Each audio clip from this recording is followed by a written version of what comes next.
Bathed in the warm sun, the house, covered with a traditional Chinese roof, stood solemnly surrounded by golden maples, the leaves of which had fallen to half with the beginning of autumn. Immediately, a nervous girl burst into one of his rooms, who menacingly asked her brother if he and his father supported the murder of the Mu family. The man standing at the other end of the room, holding a glass of wine in his hand, reluctantly turned his head towards the young lady and raised his eyebrows slightly. Zhang Qi did not stop and loudly questioned her brother about whether he had been ordered to attack, since now no one would want to cooperate with them.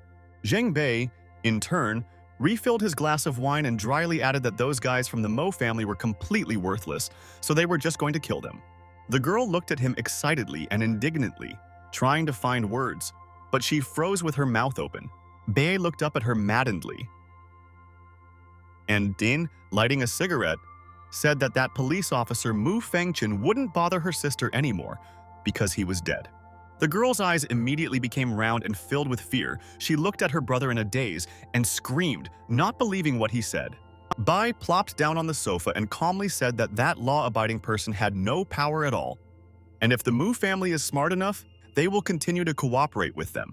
Jing smiled sinisterly and informed the girl that her father had already decided to marry her into the Wang family, so she should be a bride very soon.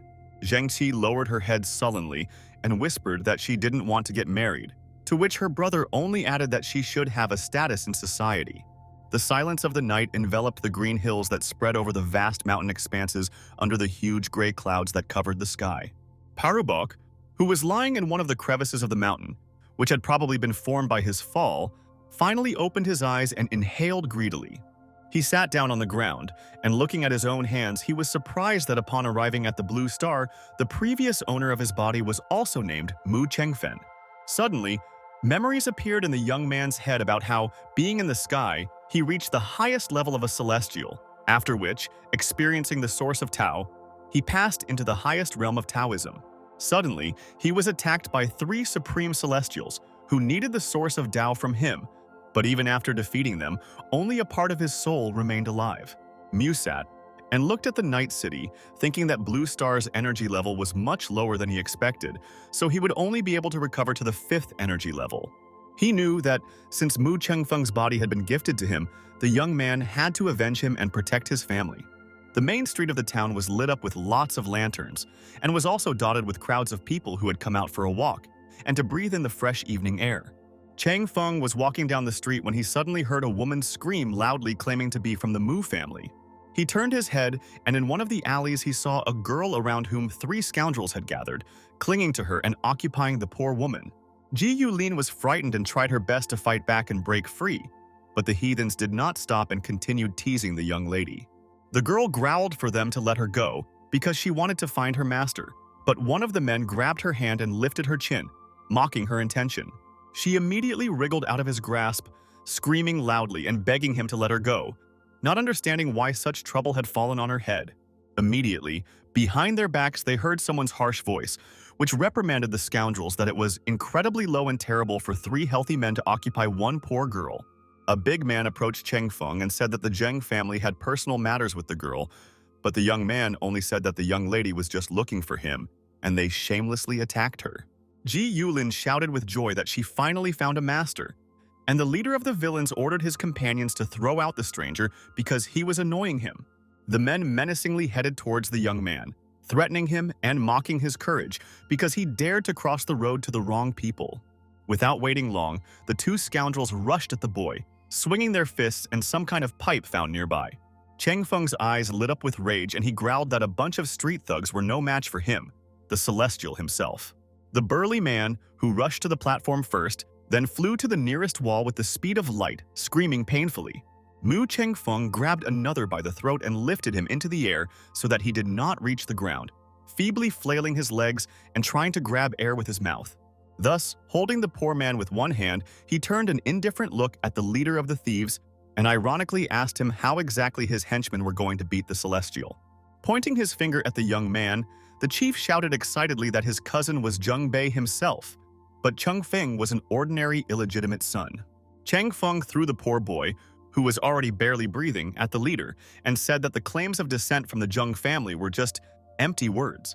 He approached the crying Ji Yulin, wiped away her tears and reassured the girl, saying that now no one would hurt her because everything was fine. The young lady rushed to the young man with her arms, fearfully talking about her fear of being offended by those bastards who so unexpectedly attacked her. Carefully placing his hand on her head, Mu suddenly felt an inclination towards Dao techniques that she could easily improve with some time to practice. He turned his gaze to Ji and gently said that they were safe and could therefore safely return home. But suddenly he heard the voice of an old man behind him who said that in any case his father was very much waiting for the return of the master. The guy waved and told the girl not to pay attention to him. He pulled her along, adding that they were going home. The bandit leader glared after them and rubbed his bruises, repeating under his breath that he would not leave Mu Chenfeng unpunished for his audacity. The coward immediately called his cousin and began to complain about the boy, telling him that he had violated his honor as well, since he even dared to approach the Zheng family. Zheng Bei, not immediately understanding how this was possible, asked his relative if it was really Mu Chenfeng and where he was now. Anger immediately appeared on his face and the young man gripped the phone tightly in his hands, hissing and scolding those whom he hired to kill this young man. The guy quickly got dressed and, dialing the right phone number, ordered those on the other side to quickly pack up and go to Tangier Huafu because there was a new case. Tangier Huafu was a huge apartment building that looked like a human anthill from some angles and was Mu's home at the time. Ji Yulin walked over to the front door and, listening carefully to the sounds on the other side, carefully opened it by the handle. They entered the room and the girl immediately rushed to her mother, who was lying on the hospital bed and did not look her best. Trying to stop coughing, the woman immediately offered the man to make tea, but he refused, saying that she was in no condition to make tea for guests.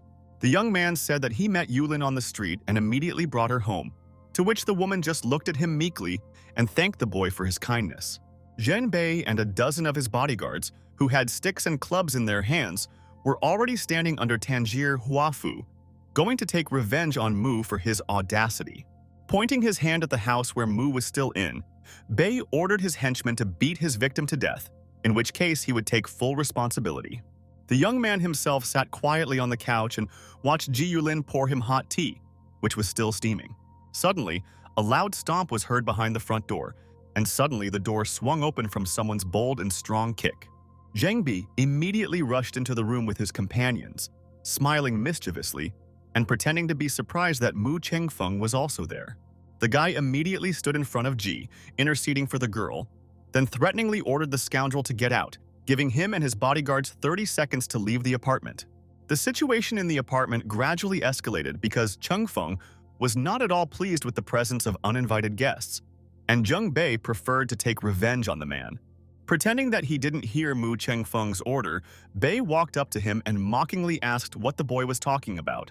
The young man, in turn, ordered Yulin to go to her aunt and not to leave until the noise in the room died down, after which he added that the young lady should not worry about anything. He turned to Bei and said with a smile on his lips that he was giving the young man a chance, but if he insisted so much, they could have a hot cup of tea together. At the same second, Zhang loudly snarled at his henchmen to kill the shameless one, after which a pack of bodyguards immediately charged at Mu Chenfeng. 10 minutes later, Bei's bodyguards were lying in a heap on the floor, barely moving, while Zheng himself kindly served Mu a cup of hot tea, which he never had time to drink. Taking the bowl in his hands, the young man ordered Zheng to crouch across from his feet, then added with a sneer that in any other position his neck would be bruised. Taking a slow sip of his drink, Chengfeng indifferently asked the young man how he saw the end of their conversation and the meeting in general. Bei, whose face was swollen from bruises, added with a smile and fear that he was ready to appease the boy with 300,000 so that he would calm down a little. Chengfeng gave a wry smile and, showing 2 fingers, demanded 2 million from Bei, causing Bei to cry out that it was too much even for him. Mu, in turn, ironically asked why the scoundrels had intimidated him then, because now they just have to return home for the money. Zhengbi immediately jumped up and started handing out coins to the poor people, scolding them and telling the poor people to get up because they decided to lie down quite prematurely. The guards rushed to the exit, and Bei smiled and said that the money would be brought now. But even after that, Chengfeng still didn't like him. Mocking the scoundrel, Mu ordered him to massage his neck, which was sore from such strain and overwork, to which Bei had no right not to agree. A minute later, his phone vibrated with a notification, and the young man saw a message on his screen that 2 million yuan had been transferred to his account.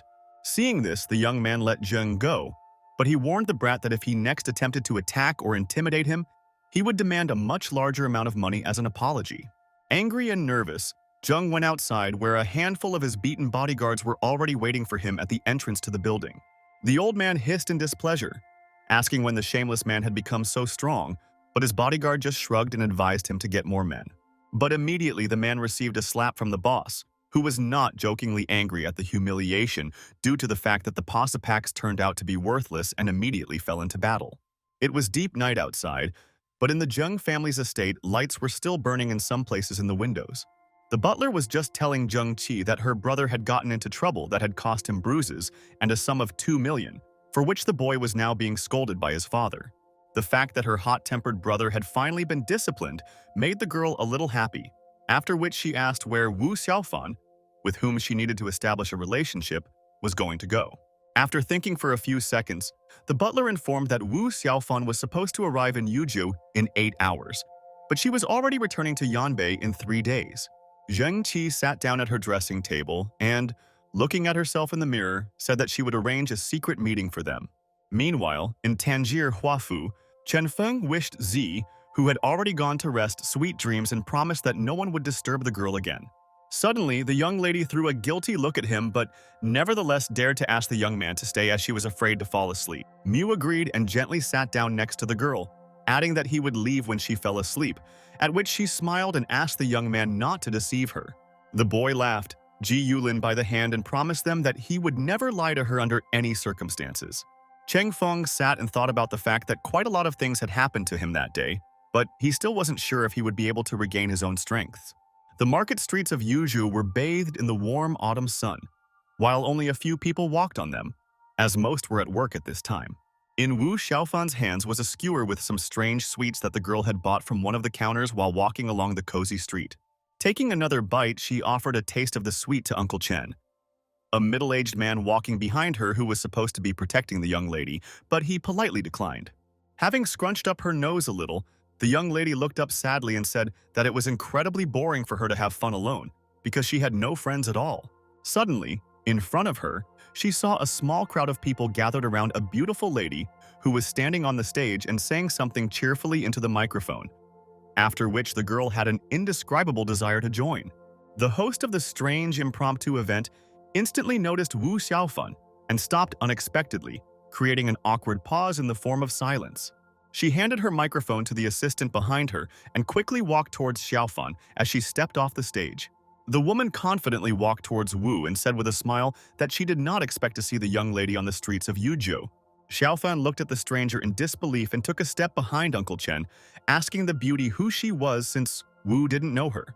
The woman reminded the young lady that they met 3 years ago in Yanbei, after which she offered the young lady a walk to Yadong because the host had some free time.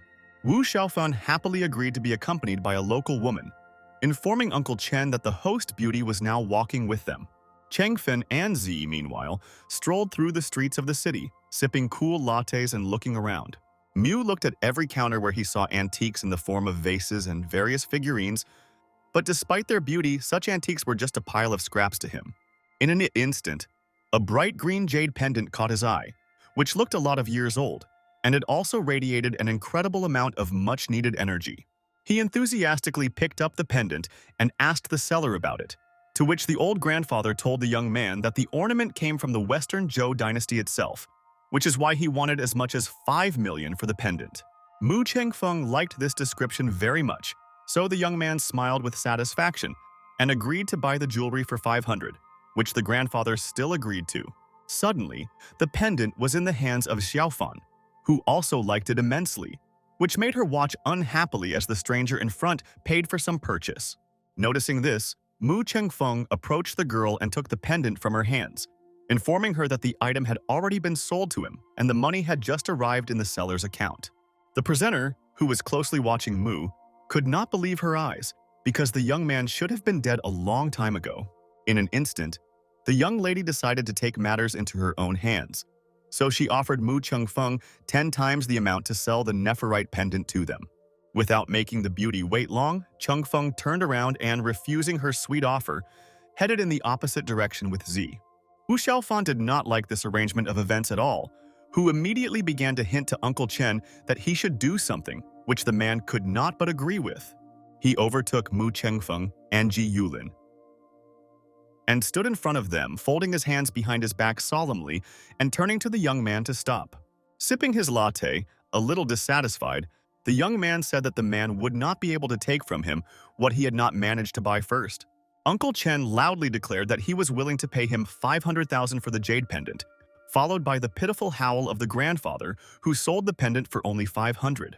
However, Cheng Feng was adamant, causing him to grab Ji Yulin and drag him along, telling Chen that he was not going to sell the jewelry. But the old guard wasn't going to give up either. So he put his hand in front of Mu's face and declared that in that case the young man would not be able to leave. The boy sighed exhaustedly and ordered Yulin to return first, and he would come after her, to which the girl only asked the young man to be careful. Uncle Chen immediately stood up, and a magical flame appeared around him, while the man himself said that there were a lot of people in this place, whom such as Chen Feng should not be denied at all. Without delaying for a long time, the old man immediately rushed at the boy with all his strength, exclaiming on the way that life is sometimes really cruel. The people who had already gathered around stood with their mouths open in surprise, waiting to see Mu Chengfeng's triumphant defeat. But in the very next second, old Uncle Chen's incredible confidence turned to fear and surprise in his eyes when he saw the following. It was only necessary for the boy to touch the man, as all his magical aura instantly disappeared somewhere, and Mu himself declared that he was not at all one of those who was going to offend people. Dazed, Wu Xiaofan watched the fight open-mouthed, because Uncle Chen was one of the strongest, and no one could stand up to him except Chen Feng, the illegitimate son of the Mu family, as it turned out. Hearing from the host that the boy was an illegitimate son, Xiaofan smiled with interest, thinking that it was indeed interesting. Realizing that the case smelled burnt, Uncle Chen stepped back and said that he would not insist on the jade pendant unless the boy really intended to give it back. Immediately, the boy's phone rang, and picking up the receiver, Cheng Feng heard the frightened scream of Ji Yulin, who just managed to say that she had been kidnapped and taken to the Mu family. Trying to improve his situation, Uncle Chen began to question the young man with interest about where he learned such martial arts, but the young man turned around and angrily headed in the opposite direction. Finally paying attention to the man's pointless questioning, Cheng Feng angrily turned around and coldly said that he would kill Chen if he approached him again. The guard immediately fell silent and realized that goosebumps ran down his spine from such a rough and sharp tone of the young man. Wu Xiaofan, meanwhile, allowed Uncle Chen to go to the car with a smile as she noticed something interesting, after which the young lady followed Cheng Feng. Jumping into their car, after a few minutes they drove up to the guy and, lowering the window, offered to throw the boy over. Mu, who did not quite understand what was happening, asked the girl in surprise why she helped him, but the young lady liked the young man because he was very strong and it was beneficial to her. Behind their car stood a nervous hostess who looked after them indignantly and, clenching her fists, repeated that Mu Chengfeng's antics like this had caused her a lot of trouble. She immediately took out her cell phone, dialed a number, and ordered someone to quickly drive the car to her as she hurried to the Mu family's house. A minute later, the girl was in the car and nervously folded her arms over her chest, thinking that she would definitely take revenge on Chen Feng after the young lady returned to Yanbei. Wu, meanwhile, tried her best to talk to the boy and learn more about him, asking him some interesting details about his life and studying his strong body. The guy, in turn, tried to pull his hands out of the girl's arms and keep silent, which only made her laugh. Finally, after a 15-minute drive, they arrived at the Mu family's huge residence, the huge gate of which was guarded by 2 stocky guards. When Cheng Feng approached them, they immediately put out their hands in front of him, stopping the boy, and saying that the respected master had ordered that no one be allowed into the estate. The old man did not hold a ceremony with the guards for a long time, and therefore he swept them off their feet with one swing of his leg, additionally knocking out the forged gate, which flew away with a clatter. Wu and Uncle Chen looked after him and talked about how the young man was much more powerful than the man himself, but one of his privileges was his young age. In the manor, meanwhile, a young man scolded Ji Yulin for insulting Zheng Bei, as now they would probably have to kill the Mu family.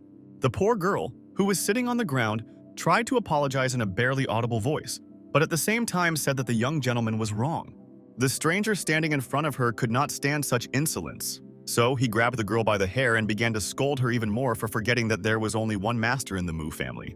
At the same second that he attacked the poor girl, Cheng Feng entered the estate and shouted loudly, ordering the boy not to touch the girl. After pausing for a second and glancing at the young man holding Yulin's hair, Cheng Feng coldly called him brother. The scoundrel slapped Ji in the face and shouted loudly that he had every right to beat anyone in the Mu family. Cheng Fen was not going to tolerate such insolence towards the girl anymore, so he immediately rushed towards them with a bullet, intending to take revenge on his brother as it should be. With one wave of his hand, he threw the scoundrel with great force so that he hit the ceiling between the first and second floors and flew several meters away. He cried out from the pain that instantly appeared in his hand and flew to the ground with a cry. Mu looked sternly in his direction and said that justice demanded that the scoundrel's arm be broken for daring to strike the girl in the face. Some strangers to Cheng Feng scolded the boy behind his back for hitting his brother, but he ignored their remarks and ignored them. While the young man was helping Yulin to get up, the head of the family was envious on the steps of the estate, who was indignant that the children had made such a noise because of a bunch of clumsy thugs. The old man descended and approached those present, firmly saying that he was still alive, and therefore he was not going to listen to such a mess. Mu Chengfeng, holding Yulin's shoulder, looked in his direction and said that he had absolutely no intention of fighting with the head of the family, as he was much older than him. The doctor, who had been dealing with his younger brother all this time, suddenly approached old Mu and informed him that due to several fractures of his arm, he would have to rest well. From the opposite end of the room, the beaten man cried out loudly to his grandfather, begging him to kill Chengfeng, who had done this to him. The next moment, a wry smile appeared on his face, because the young man thought about the fact that his grandfather was the strongest martial artist, which is why Chengfeng would not be able to stand up to him. Old Mu, meanwhile, cast a stern look at his grandson, then ordered him to kneel down and obey him. Chengfeng looked at his grandfather with a smile and asked sarcastically if he really thought he was worthy of kneeling before him. Not going to tolerate such insolence, the grandfather immediately stood up, hissing that the scoundrel needed to be reminded who was the head of the Mu family. Unexpectedly, Wu Xiaofan and Uncle Chen entered the room, who quietly asked Grandpa not to start a fight. The old man turned incredulously in his direction and asked disgruntled who the guard was, to which he introduced himself and informed that he was from the Yanbei family, which was the 43rd in the heads of the Dragon Country. Suddenly, old man Mu's gaze fell on Wu Xiaofan, and he immediately thought that he had no idea who this girl was. But she wasted no time, so she stood in front of Mu Chengfeng and asked to give her a chance to say a few words in his defense. A bunch of strangers who had been watching what was happening all the time began to warmly greet Miss Wu and offered to prepare a VIP room for her. The younger brother, who still remained in the opposite corner of the room, did not understand why such a rich person like Wu suddenly came to their family, because if he managed to get her heart, he could become the new head of the family. The girl began to talk about the fact that Chengfen deserved to die, because he beat the future head of the family and was rude to the elder, and the younger brother, in turn, only thanked the young lady. But suddenly, the girl started talking about the fact that he still remained a member of the family, so it was not possible to simply kill him. Instead, she offered to expel the young man from the family. The old man agreed with the young lady, but said that the brat still had to kneel before him and obey only him, and only after that he would have nothing to do with the language family. Mu Chengfeng remained unmoved. He confidently folded his arms across his chest and declared with a smile that the head of the family had no right to order him. The grandfather was fed up with his behavior, and therefore he finally decided that he would fight with the illegitimate son of his family to show what such rash decisions lead to. Uncle Chen intervened in the conversation, who advised the old man not to engage in a duel with the boy if he wanted to stay alive, since even his younger brother, who was a master of martial arts, did not stand close to the young man. Everyone around immediately opened their mouths, not believing what Uncle Chen had said, as well as what had just happened. Wu Xiaofan laughed, scoffing at the fact that those idiots had just banished a warrior as skilled and strong as Chengfeng from the family. The young lady approached the boy and offered him to join the Wu family, as her family was much smarter and more loyal than the Mu family. The beautiful presenter finally reached the mansion, who immediately froze, not understanding what was happening there. Old Mu, who realized what he had done, said that it was somehow wrong, but the girl just snapped that Chengfeng was none of his business now. She continued to tell the boy that all he had to do was agree, as the Wu family would give the boy absolutely anything he wanted, but Chengfeng refused. Realizing that this was his second chance, the old man rushed to the young man and began apologizing to him, trying to return the boy to his family. Chengfeng wasn't about to turn a blind eye to what had happened, but he accepted the apology, then added that he would no longer allow anyone to interfere in his personal affairs. Seizing the moment, Old Mu solemnly declared that from now on, it was Chung Feng who was the official head of the Mu family. But the young man understood that if he was reincarnated in any other body, all this would not be there, which is why he refused such a generous offer. However, unexpectedly for him, Wu Xiaofen ran up to the young man, standing on her tiptoes, and gently kissed him on the cheek. She giggled with satisfaction and said that now they would communicate with the handsome man more often. But he just coldly cut off that he was busy, which is why they would not communicate soon. Not intending to argue with the boy, Wu turned to Uncle Chen and suggested that he wait at the entrance, after which the two immediately headed there. The presenter immediately appeared in front of her, who asked in surprise what she had missed, but Xiao Fan only mocked the girl, calling her blind. He and the bodyguard headed for the exit, leaving the room awkwardly silent between Old Mu, Cheng Feng, Yulin, and the hostess. The head of the family laughed and was happy that they were now cooperating with the Wu family, then ordered Cheng Feng not to insult the young lady so as not to accidentally spoil the relationship. The strangers around began to actively whisper, discussing the relationship between the Wu and Mu families, saying that after their union, Cheng Feng's authority could soar to the sky, which the younger brother did not like at all. But Cheng Feng was not up to it at all. So he turned indignantly to the old man, threateningly asking since when he had been deciding things for him. The grandfather smiled and said that he was doing it for the sake of his grandson, but Cheng Feng didn't need such disrespectful favors at all, so he advised the man not to waste them. He approached Ji Yulin, hugged the girl, and finally told the people present to never come near him or interfere in his affairs again, or they would pay. The beautiful host, who was still standing near the exit of the mansion, suddenly thought that Wu Xiaofan's close acquaintance with Mu Chengfeng could benefit the Zheng family. Immediately noticing that he and Yulin had left the estate, she immediately rushed after them, begging the young man to talk to her. But he did not even raise an eyebrow, coldly saying that he was not interested in her proposals and she herself. Suddenly, for some reason, a picture appeared in her head, in which the young man proposed to her, and she responded in the same way as he had just said to her. But the presenter quickly drove away these thoughts. Instead, a new memory appeared in her head, how Chang Feng proposed to the girl to go to the cinema, and she refused him. Yulin, who noticed how coldly the boy treated the presenter, asked with interest why his opinion changed so quickly, because before he even liked the young lady very much. Putting his hand on her head, the young man smiled and said that the young lady was too cold towards him, and she could not always control herself, so it was better not to have anything to do with her. Ji Yulin looked into his eyes in confusion, not understanding the situation at all, but the boy just laughed, advising the girl not to bother with such nonsense. When they went outside, they saw Miss Wu in front of them, who with a smile offered the young man to discuss their relationship since the boy had free time. Yulin immediately moved away from him, remarking that Miss Wu was a really good girl, so they could easily find common ground, which Yao Fan readily confirmed as she clung to his hand. But Cheng Feng immediately pulled her out and said that it would be better for them to remain friends. At first, Xiaofen was upset that he was so cold towards her, but then she muttered to herself that she liked it on the other hand.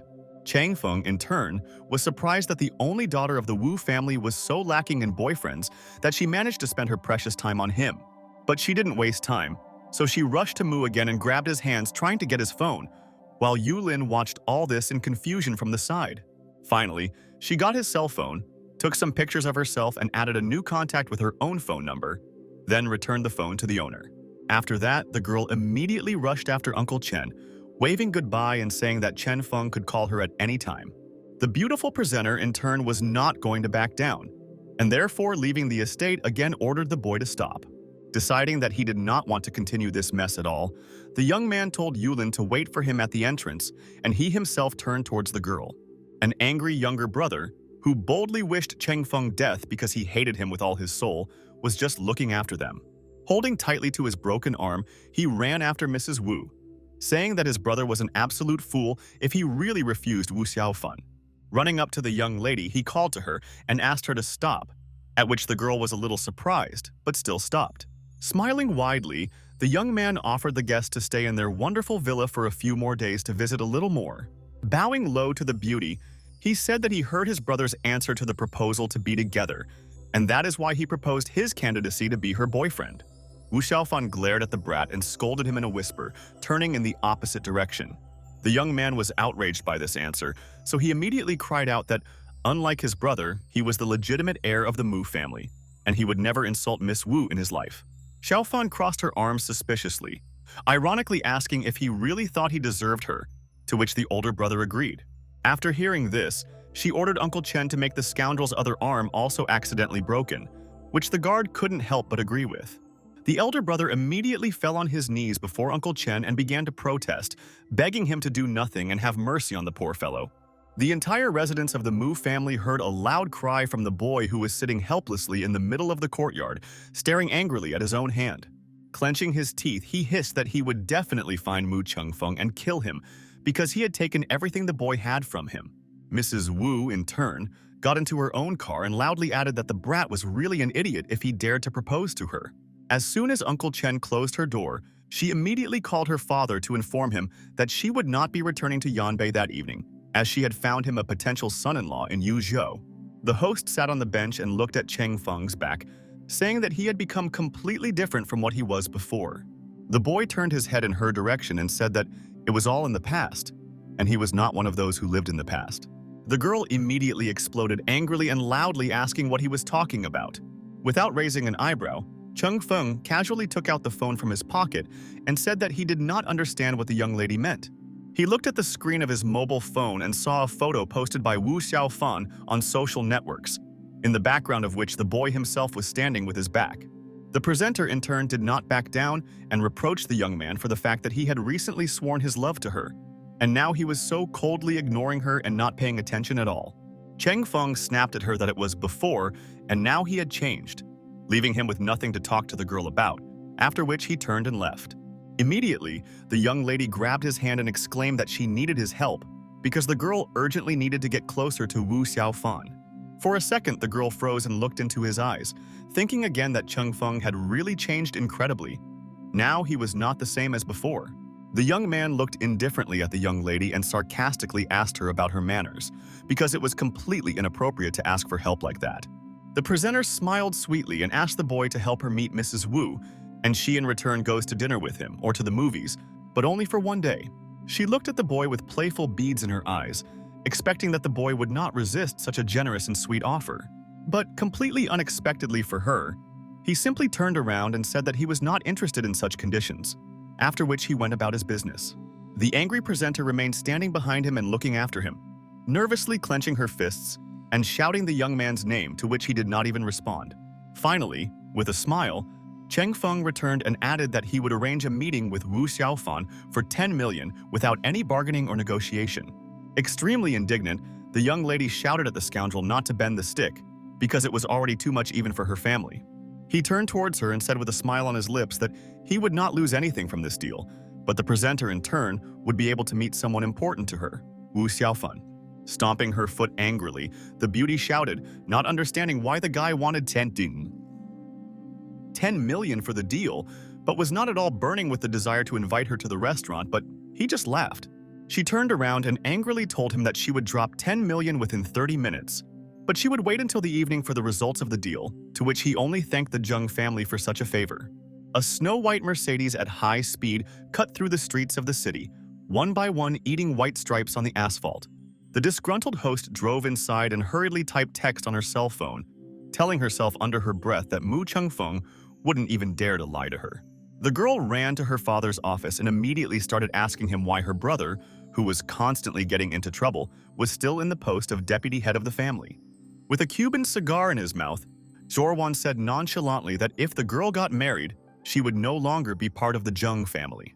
Unable to bear it, the young lady loudly exclaimed that no matter how hard she tried, her father still never praised her or said a single kind word.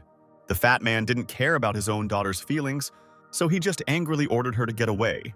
Miss Zheng angrily headed for the exit, abandoning her father in the end, which would surely prove him wrong in his decision and make him regret it. She sat in her Mercedes again and thought that she would definitely get closer to the Wu family in order to achieve her goal and get their support. Cheng Fan, meanwhile, while turning back, saw Wu Xiaofan's car and also Yulin standing next to it, because the girls happily called him and invited him to go with them. He approached his girlfriends and asked why they hadn't left yet, but the girls only said that they were waiting for the guy so that he wouldn't take a taxi, since the city was quite far away. The young man jumped into the car and the three of them headed back to civilization, cutting through mountain serpentines and slopes. In the car, Miss Wu regained her composure and began to ask Mu what he thought about their relationship. But the boy tried his best to evade her questions. In response to his coldness, she only laughed and said that in any other case she would have thought that the young man was an inveterate ruffian. Suddenly, Xiaofan turned away from him and looked out the window, adding that Zheng Qi had asked to see her, which surprised the young man as he didn't think the young lady would know about it so quickly. But the girl ignored his question and began to tell that the inheritance in families like theirs always went to the girl if there were no decent men in the family. Mu agreed with her, but said that such traditions were not only in their families because the old customs were a huge tumor of modern society in which people only craved power. Xiaofan, who for some reason thought about the young man's sad experience, immediately threw her arms around his neck to at least somehow support her new friend. She offered to marry him again, since then the entire Wu family would be under the boy's control, and he would also be untouchable in the circles of other families. Cheng Feng moved his friend to her place and said that the Wu family was not ready to put such a huge responsibility on him. The girl did not stop and, confidently folding her hands on her chest, declared that no one would dare to doubt him, because irreparable consequences would certainly await him. The next second, folding her hands cutely, she asked her friend not to talk like that anymore, since the young lady was still a member of the Chen family. On the other hand, Cheng Feng had already received the money from Zheng Qi, so now he needed an answer from Miss Wu about whether the girl agreed to the date or not. She laughed sweetly and said that she agreed to have lunch with the beauty tomorrow, but immediately her eyes sparkled and Xiaofan asked the boy how he was going to thank her. Without waiting a long time for an answer, the young lady took the young man by the cheek and said that he would go shopping with her to carry all her huge purchases. Mu only laughed at such a bold invitation, after which he added that his fighting strength and power were not at all for such women's affairs. At the Mu family estate, meanwhile, the younger brother was clearly displeased with the elder's insolence, which made him complain indignantly to Fei Xin over the phone. Xiao Hu, the head of the Fixing Club, was sitting in his chair dreaming about how someone would accidentally arrange for them to meet Xiaofan when he arrived in Yuzhou. In his thoughts, dreams floated about how Miss Wu would be delighted by a chance meeting, after which she would immediately throw herself on the boy's neck, wanting to marry him. Such thoughts made the poor man drool, and the man himself instantly became mega distracted. His enjoyment was interrupted by an assistant who came into the office and informed him that Miss Wu, as it turned out, was at the Mu family's villa with some guy. He walked over to his boss's huge oak desk and, placing a folder on it, noted that the couple were currently at the mall shopping. Anger immediately appeared on Xiao Hu's face, causing all his veins to shrivel, because the man did not like anyone daring to touch his Wu at all. The assistant reported that it was one of the Mu family, Mu Chengfeng, on whose head a request of 10 million had just been sent, which definitely interested Xiao.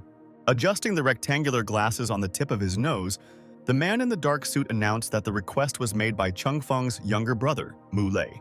Cheering Xiao Hu stood up and ordered the assistant to agree to this request, for he was most interested in the vicissitudes of the family, especially when it concerned Xiaofan. But after stopping for a second, a suspicious expression appeared on his face, after which he told the assistant to demand more money from Mu Lei.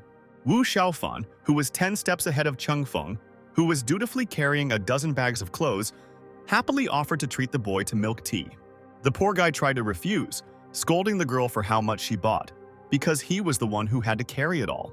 Wu Xiaofan just laughed and repeated that she didn't pay any attention to the amount of all the things she bought. Suddenly, goosebumps ran down Chen Feng's back, and the boy suddenly felt that someone was following them. He approached the young lady and firmly grabbed her hand, pulling her to him, which slightly confused the girl. Not understanding what was happening, Xiaofan only managed to scream, but without any explanation, Mu pulled her along, saying that he would explain everything later. A woman in a black latex suit and sunglasses of the same color was watching the couple really intently, muttering under her breath that she expected a person like Chengfeng to be overly cautious. She removed her dark glasses and cast an interested glance in the couple's direction, wondering aloud if they would actually manage to escape. Mu Chengfen, who was holding Wu Xiaofan's hand tightly, ran through some alleys and corners, trying to escape. At last they stopped to rest a little, hoping that they had escaped their pursuers. But suddenly in front of them they saw the same woman in a latex suit, who was walking towards them with satisfaction, saying that no one else had managed to escape from her. She smiled and said that Xiaofan was not her target at all, so the woman suggested that the girl return home alone and not interfere with her plans. Realizing that it was fake Xinghui, Xiaofan angrily scolded the pursuer for not taking Xiaohu with her if they dared to pursue her friend. The woman laughed and said that they paid a large sum for the boy's head, and therefore the young lady should not take it to heart. But Wu was not satisfied with such an answer, because of which she threatened to pay. Eventually, a tall, pumped-up man, Xiaohu, appeared behind her, sarcastically asking Xiaofan if her nerves were really worth the lad. The girl, with her arms crossed in displeasure, asked him who he thought he was because they had only seen each other once, at her grandfather's birthday party. Chengfen also smiled and said that all kinds of junk suddenly started coming to them, so it was already time for him and the young lady to go home. The girl angrily pushed the boy and said that the Mu family was not going to protect him from fake Xinghui, so she was just trying to help. Without raising an eyebrow, Chengfen confidently said that there was no person in that world capable of killing him, so he had nothing to worry about. Upon hearing this, Xiaohu's enthusiasm immediately ignited, and the man immediately rushed towards the boy, hinting at a fierce duel. Not intending to stand up to a telepunch like him, Chengfen just took a step to the left at the last moment before attacking and slammed down on the ground with a huge thud. The boy coldly said that he was not going to endure this for a long time, and therefore offered to spare the man the trouble of finding a real master who would be able to finish him off. Xiaohu immediately stood up, and indescribable rage flashed in his eyes. Then he growled loudly, threatening Mu Chengfeng with death. Suddenly, behind them, they heard someone's footsteps and saw Uncle Chen, who turned to the student saying that he would be angry if he let go of his hands again. Peace and tranquility reigned in the Long Hushan Monastery, which looked like a kind of oasis in the midst of the incessant noise of the city. The masters sitting in one of the monastery's gazebos were actively discussing the appearance of a new master in Yuzhou who was incredibly strong and skilled. The one in yellow threatened to crush the little master if he appeared before them, because his ancestors had passed on an incredible amount of knowledge to the man. The one in gray opposite recalled that the teacher had asked not to disturb him without reason, so he called Chen Xiaoji along with them. The one in yellow agreed, but offered not to think about it anymore, because for him the main thing was that he became much stronger than his mentor. His partner smiled and told him that one of his students had reached the 8th level in the Circle of Celestials, and in a little while he could already become a full-fledged Qi energy cultivator. The master in yellow immediately became indignant and shouted that his interlocutor would lose in a duel exclusively against each other. However, the man in gray remained calm, saying that the teacher, that is, he, did not want to fight with his friend at all, unlike his student. A heated argument broke out between the friends, which was watched by other monks of the monastery and was surprised by their tenacity due to an ordinary game. In the alley, meanwhile, Uncle Chen tried to convince Wu Xiaofan to go with him, but the girl refused, worrying about Chen Feng. Uncle Chen calmly looked at his friends and, folding his hands behind his back, announced that the master and the mentor had been in the know for a long, long time. Xiaohu did not believe his uncle and ordered him not to talk such nonsense, because the master and mentor could not be bothered with such nonsense. In an instant, the greetings phone received a call, and he had no choice but to answer the mentor who was calling. After a second, the emotions on his face alternated between surprise and astonishment at breakneck speed, as the man couldn't believe what his mentor had just told him. Having calmed down a little, he lowered his eyes sullenly and agreed with the mentor, confirming several times that he understood every word he said. He approached Chengfeng and began to explain that there had been a huge misunderstanding, offering the boy compensation. Deciding to take advantage of this misunderstanding, Chengfeng smirked and asked Zhao Hu who hired him. Irritation appeared on the old man's face, and he hissed displeasedly that fake Xinghui never betrays his customers. Not being able to endure the insolence for long, Chengfeng simply used his magic and rushed at the scoundrel with it. He grabbed him tightly by the throat and hissed viciously, giving the man one last chance to tell. The frightened Xiaohu immediately babbled and told that the customer was his brother, who said to kill Chenfing.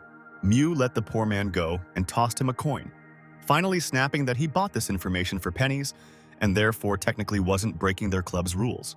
The huge residence of the Mu family, as always, was magnificently carved in the middle of a dense forest on the outskirts of the city. With a sharp movement of his foot, Chengfeng opened the door to the family head's office and immediately entered, ignoring Grandpa Mu's warm greeting. He walked over to his desk, sat down on the chair with his feet on the table, and asked about the excuses Grandpa had to give him for Mu Lei daring to interfere in his life. The old man immediately got up angrily and slammed his fists on the table, ordering his assistants to expel his grandson from the estate for such impudence. Chengfen looked at the head of the family inexplicably and almost indifferently asked what kind of circus he had created here. Grandfather solemnly put his hands behind his back and, closing them in a lock, slowly said that he would definitely find an excuse, but in time.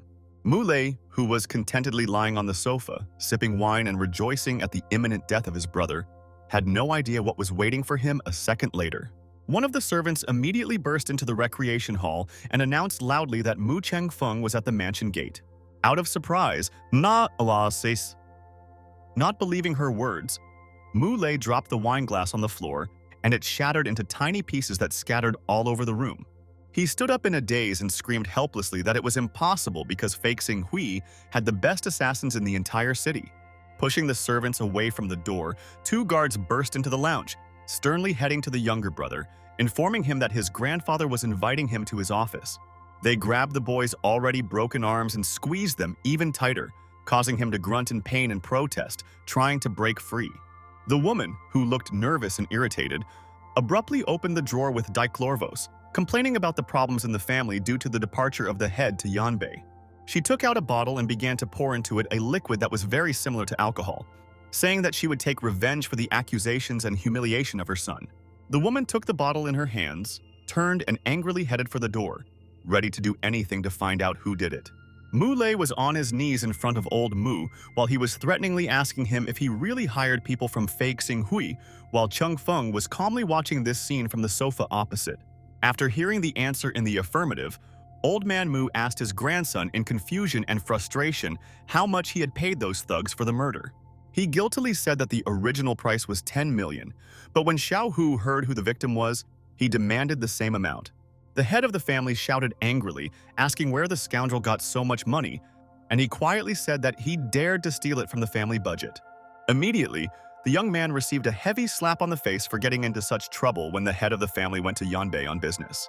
Unwilling to tolerate such humiliation, Mu Lei screamed, trying to find out why Cheng Feng was so important to everyone. In response to this, old Mu laughed loudly and ironically, adding that the boy was indeed a wonderful representative of the Mu family. However, within a second his face was covered with rage and he coldly said that he would kill the scoundrel, after which someone else would become the head of the family. In a moment, the door of the room opened and a woman appeared in it, wailing in embarrassment, demanding to know who had dared to disturb her son. The old man turned towards the woman and, snorting disdainfully, ordered the woman to first inquire what her son had done and where he had gone. The woman fell to her knees in front of Muley and loudly declared that despite everything, he remained her son, and she would take revenge on the old man for all the insults as soon as the head of the family arrived. Grandfather was not lost and used magic, saying that her worthless threats would not frighten her with his fighting power. The woman got up, opened a jar of alcohol and ordered the grandfather to tell the name, or else he would have to drink the contents of the glass. Not expecting such a turn of events, now a little more wary, old Mu incredulously asked the madwoman what she was doing. Chen Feng, who was watching the spectacle, thought that the bottle contained an ordinary Sprite that would not harm the old man. But immediately the woman's face changed and she began to pour the contents of the bottle into her own son, crying that now they will all know what it is like to lose a family member. Old Mu immediately called the guards to bring a doctor to them as soon as possible, after which the men immediately rushed to help. Eventually, Cheng Feng stood up and walked over to the group of lunatics, then wearily stated that it was incredibly difficult to cooperate with them. He went up to Mu Lei and, saying that the scoundrel was his brother, grabbed him by the shirt and dragged him behind him. Mu Chengfeng dragged the boy to the exit, saying that he did not want anything bad and terrible to happen to his beloved brother. Stepping out onto the balcony of the 4th floor, the boy gripped Mu Lei tighter and threw him over the balcony with all his strength, so that he flew down with a shriek. Xiaohu and Uncle Chen, meanwhile, were sitting in the restaurant having lunch, discussing Cheng Feng's plans for Mu Lei and assuming the poor guy was dead. But immediately, Uncle Chen looked up at his student and asked why he thought so categorically and cruelly. The man said that the young man was a master of high-level martial arts, and therefore luck was on his side in their family vicissitudes. Uncle Chen looked out the window and said that Mu Chengfeng was not a murderer, and if he wanted to kill someone there, he would have done it on the very first day of his stay at Mu Villa. Xiaohu couldn't help but agree with this, but he was a bit unsure, which is why he asked the mentor his opinion on the turn of events. After taking a sip of the warm tea, Uncle Chen calmly said that the business was really getting bigger. Dragging Mu Lei along, Cheng Feng loudly asked the disgusting tofu seller in the middle of the street if he had the tofu sauce that everyone hated so much. He looked at the boys in surprise and immediately handed them 2 healthy bottles of sauce, asking what it was for, since even pigs did not eat such an abomination. Cheng Feng put his hand on his brother's head to silence him, and said that his stupid brother had drunk diclofos, which only a nasty tofu sauce could save him from. The seller immediately swung open the bottle and handed it to the men, saying that he could bring more sauce if needed. Cheng Feng stood behind his brother and holding his back opened his mouth, saying ironically but angrily that he would be helped now. While he was holding his younger brother, the seller poured a nasty sauce into the poor man's mouth, the taste of which brought tears to Lei's eyes. The seller poured bottles of sauce into him one after the other, reproaching the boy with his irresponsibility at such an age.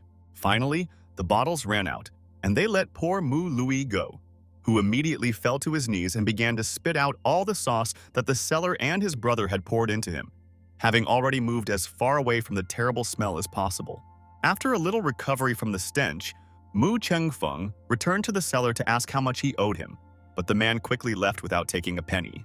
A little surprised, the young man turned to his brother and, grabbing him by the collar, led him to old Mu and his mother, who were already approaching them. Cheng Feng released Mu Lei and he fell to his mother's feet, who immediately cried out in excitement, demanding information about what had happened to her son. Mu Cheng Feng immediately approached her and began scolding the woman for giving her own son diclorvos.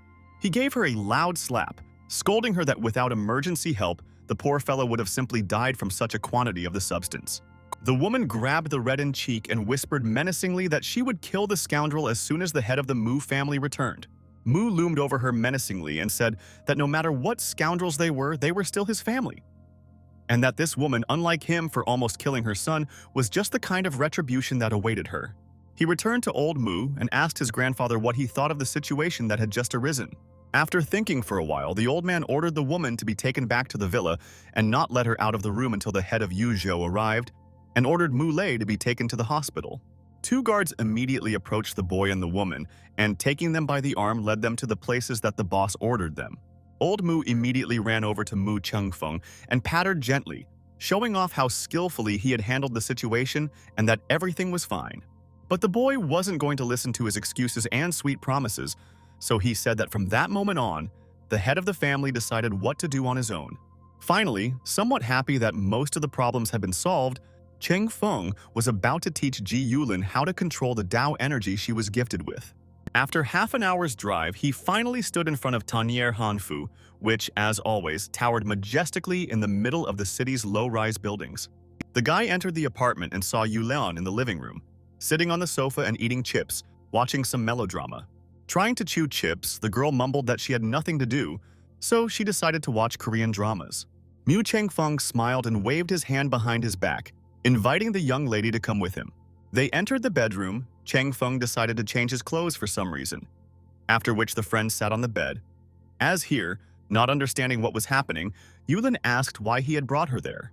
Cheng Feng gently touched the girl's shoulder, calmly saying that he had one incredibly important matter for her, which the young lady should like. A blush appeared on Zi Yulin's face, because the poor woman was embarrassed, not understanding what was waiting for her next. Seeing this, the young man stood up and added with a smile that he would definitely teach the girl everything he knew, so she shouldn't worry.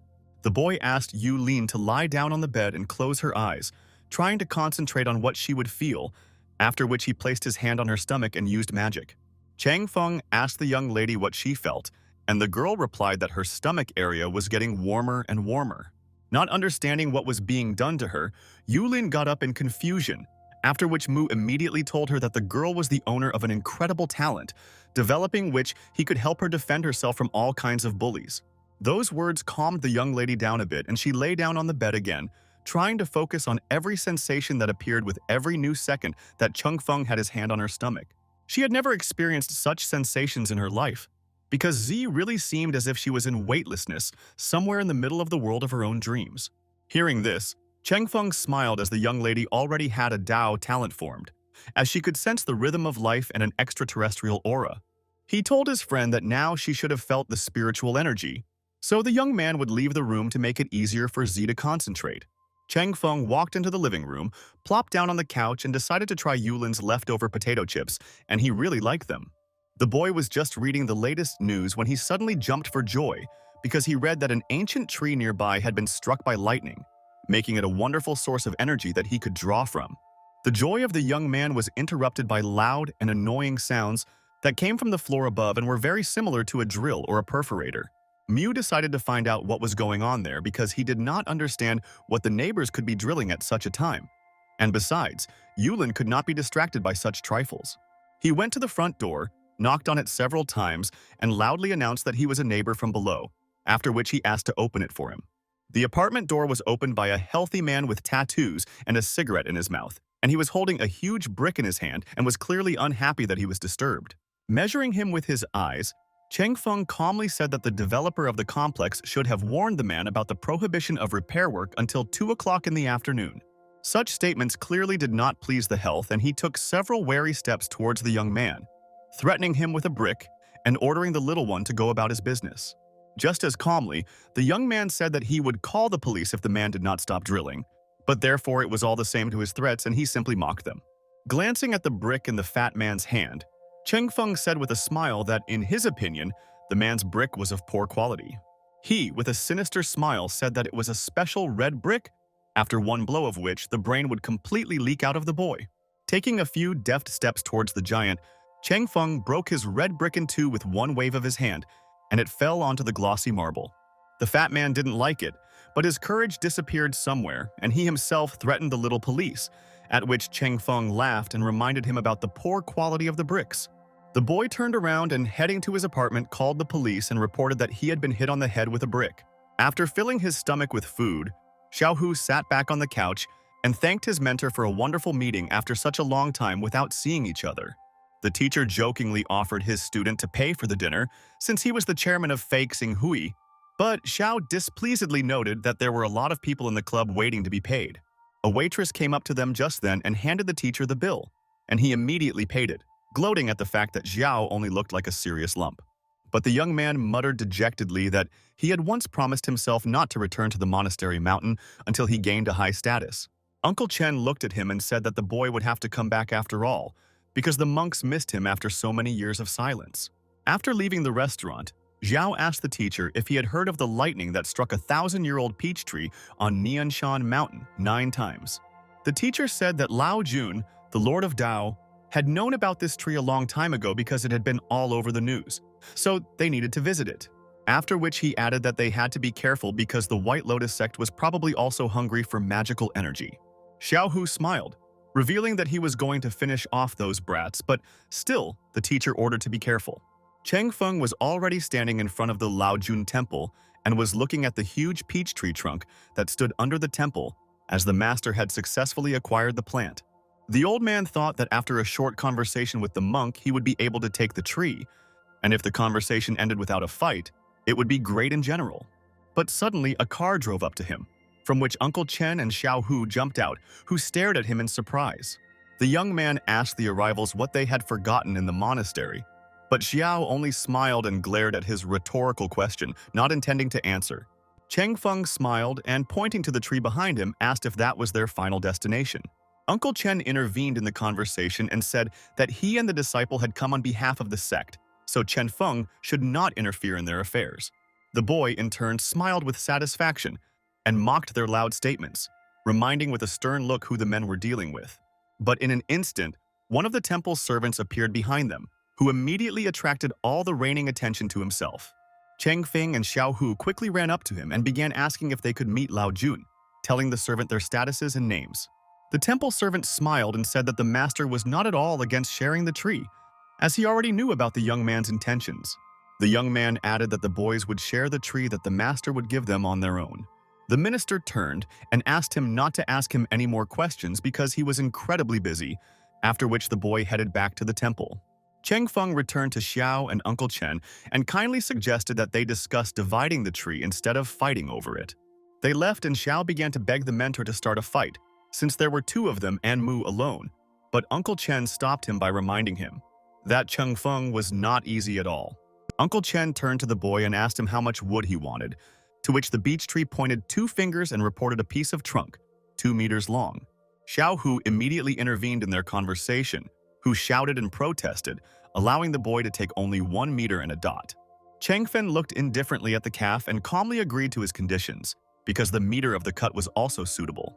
Immediately behind him, not far away, he heard strange sounds and an equally strange aura, after which he cautiously whispered that someone was approaching them. On the hill behind, the White Lotus sect appeared, led by Masters Xi Li and Xie Feng, who praised the boy for his attentiveness. The boy turned to them and scolded the strangers for their terrible breathing skills, as they could be heard dozens of kilometers away. Xiao Hu, who hated the White Lotus sect, immediately lashed out at them with threats, reminding the strangers of who he was and who the people around him were. The angry man did not heed the warning of his teacher, and therefore continued to scold the scoundrels, calling them idiots and repeating that he was not afraid of them at all. Master Xie Li smiled mischievously and said loudly that such telepaths as them were also not at all afraid of Xiao Hu, who was not worth a penny. Cheng Feng realized that nothing good would come of it, so he said that from now on, he didn't need the peach tree, so Uncle Chen and Xiao Hu should deal with the sect on their own. An annoyed Master Chen asked the young man what he meant, but Mu only smiled, spread his arms, and said that he had no desire to interfere in their arguments. Not intending to wait long for a fight, Xiao Hu angrily growled at the teacher, so that he would not waste the valuable time of the scoundrel, but rather help him defeat the White Lotus. However, in his heart, the man understood that they could not win without Cheng Feng, so he had to agree to the boy's terms, namely to give him half of the tree. Cheng Fen said with an interested smile that he would take on the 2 teachers while all the other sect members were on his partners. The White Lotus sectarians immediately rushed at the boy, not even remotely imagining what he was capable of, and continued to shout threats in his direction. As they ran towards him, they loudly exclaimed that they were brothers who had never been separated since childhood, which made their combined power incredibly strong. At the last second before the teachers were about to strike the young man, he took a few confident steps forward and fought the men away with incredible strength. Cheng Feng towered over the 2 teachers lying motionless on the floor, mocking their greatness that ended so quickly after his strike. Shaking off the dust from his hands and clothes, he asked his companions with a smile how long they were going to fight with the other members of the White Lotus sect. Xiao Hu, who was quite surprised by Mu's quick victory, ironically exclaimed that they wouldn't mind his help. Chen Feng snorted at such disdain, scolding the man for not using the magic word. Uncle Chen intervened in their wonderful conversation, who shouted that if the White Lotus won, they would get to the young man, so the old man offered the young man 5 million for his help. Changfen smiled contentedly, spread his hands and headed towards them, intending to help his teammates and setting himself up for a light fight. With a few skillful waves of his hands, he started a magic beam, which immediately swept a bunch of sect members off their feet, who were scattered in all directions and hit the road like stones. Mu Chengfeng turned around and threw Uncle Chen, or he did not forget about his 5 million, after which he allowed his companions to finish off the barely alive sectarians. Uncle Chen and Xiao Hu watched the young man disapprovingly and wondered if this young man could possibly be stronger than their grandmaster. Looking at the teachers and cultists lying in the middle of the road, Uncle Chen ordered his disciple to send people to help deal with the bodies. Without delay, the man immediately took out the phone and began to dial a number, when suddenly strange sounds were heard behind him. Uncle Chen loudly shouted to the disciple to be careful as new people from the White Lotus sect appeared from somewhere. At the last second before the sharp arrow flew past Xiao Hu at the speed of light, he managed to dodge and mumbled in displeasure that it was low to attack from behind. Somewhere behind him, he heard a voice that praised his excellent swiftness and curiously asked if the boy could dodge the next one, causing Xiao to feel an indescribable pain in his forearm. The man grabbed his hand and sat down, loudly shouting to his mentor that this scoundrel was no ordinary fighter. From behind the trees and bushes that surrounded the men, a woman in a long red dress suddenly appeared, who angrily declared that no one had yet managed to escape from her. Seeing the saint from the White Lotus sect, Li Sisa, the teacher threatened her that the young lady would not defeat them as easily as she thought. The beauty with long purple hair looked curiously at Cheng Feng, who hadn't gone far before, and playfully asked if she could defeat this fighter. Cheng Feng looked up at her and spread his arms and said that he was an ordinary passerby who had nothing to do with magic. The woman did not stop and continued to praise his skills, suggesting that the boy join the White Lotus sect, as her sisters were ready to give him anything the young man could wish for. Cheng Feng looked at the woman and coldly said that the beauty was not to his taste at all, so he was not going to agree to her terms. The saint from the White Lotus sect giggled and said that the young man was too young to understand that true prospects did not come as easily to everyone as he did. His cold look did not change, and so the boy said that the girl should not even try to defeat them with that strange magic, but rather go home and not disturb them. In an instant, her benevolence immediately changed to rage and irritation, which immediately appeared on her face, after which the young lady asked him one last time if the young man was really going against the sect. Remembering the 5 million he was promised for his help, Chang Feng nodded and said that he would not back down under any circumstances, no matter how much he liked it. The beauty's patience broke, and she loudly declared how sorry she was that her sisters would not be able to see such a wonderful, young and promising master. The young man immediately responded to each of her blows and shouted loudly that he was not at all going to give them the opportunity to drink his blood, because that would make him like everyone else. Suddenly, the wall of dust was dispersed by the blows, and looking at the hill where the woman was standing, Chang Feng did not see her there anymore. With a mischievous smile, he folded his hands on his chest and declared that the young lady was indeed very fast. Li Sizi, meanwhile, was driving along the highway in her car at full speed, and shouted loudly and angrily to the boy that they remembered him and would definitely take revenge on him. Suddenly, a drone appeared above the heads of Uncle Chen, Xiaohu, and Chang Feng, which circled above them for a few minutes and then went about its business without even catching their eyes. As always, the high-rise buildings of downtown Yuzhou glistened with their windows and facades in the bright, scorching daytime sun. The organization called We Don't Work Overtime was sitting at a hefty table and was just discussing the achievements of Cheng Feng, who managed to shine in the city in recent days. Unexpectedly, their head manager, Hu Hunli, stood up and said that this fellow possessed qi energy, but he was not as simple as he seemed, as he literally fell from the sky. Lucian, who was the president of the organization, stood up and, slamming the table, declared that their main goal was to achieve peace and justice, not to consider the biography of some minor. Hu Hunli meekly agreed and noted that he would need people to clean up the crime scene, and he would also take care of the reporters and the news. The director of the organization said that he would pass the information on to Northern Yang, but he ordered his subordinates to find Cheng Feng and force him to talk to them, and maybe even join the company. The young man himself, meanwhile, tried to hold down about 8 sharp swords with the power of his mind, in order to develop his martial arts even a little, and not forget about the power he possesses. Although this was a rather crude option, it was good because the power of thunder and lightning could be released by using spiritual power. With a deft wave of his hand, the young man shrank all 8 of his swords and hid them in one of his coat pockets, muttering to himself that this was what he would be using for the time being. Instantly, his eyes fell on a strange vehicle that seemed to be chasing him from Lao Jun's own temple and had no intention of stopping. Hu Hunli, who was just reporting his observations to his superiors, immediately hung up the phone, shouting that he had been declassified and had to act at his own discretion. Mu Chengfeng approached the car and, after knocking on the window several times, asked why the gentleman inside was following him from Samisin Temple. The man gladly got out of the car and introduced himself as the general manager of the company. We do not work overtime, adding that he would like to speak with the guy from the organization's face. Cheng Feng immediately stopped him and said that he was not at all interested in such conversations, and the man would pay for his harassment very soon if he did not stop. Suddenly, one of the manager's hands lit up with an orange flame and immediately went out, causing Cheng Feng to wonder if he really possessed spiritual magic after a second. The man, in turn, wiping his hands, said that he was from a company created by the Dragon Nation, which was responsible for maintaining social stability. He added that, to put it simply, they ruled independent people like Cheng Feng and resolved the conflicts between the huge sects in the Dragon Country. The old man looked distrustfully at the manager and, with contempt in his tone, asked how the fighters would refuse to obey their orders.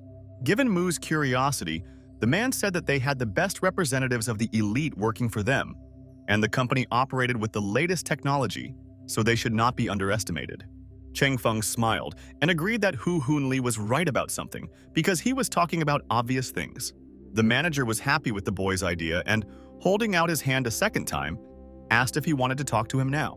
Cheng Feng shook the stranger's hand, squeezing it tightly, then added that he should choose a place and show him the way, if he really wanted to meet. In one of the central Yuzhou high-rise buildings, meanwhile, Wu Xiaofan and Miss Zheng were just about to have dinner. Xiaofan sat down at the table opposite the beautiful hostess and said amiably that she was glad to meet the girl again. Zheng supported her, But Wu immediately interrupted the young lady, reminding her of the huge amount she had spent on just one meeting. So the girl inquired about her purpose. Miss Zheng handed the girl the restaurant's menu and told her to study it, after which Xiao Fan was to recommend a dish from that menu. Wu smiled as she understood why Joan wanted to treat her so much, which made her point out that the Wu family would never cooperate with the Zheng family. Zheng, in turn, smiled and sighed in relief, saying that it was indeed easier for her to breathe after hearing the young lady's refusal. Wu Xiaofan looked at her suspiciously but playfully and said with a smile that she shouldn't have been so worried.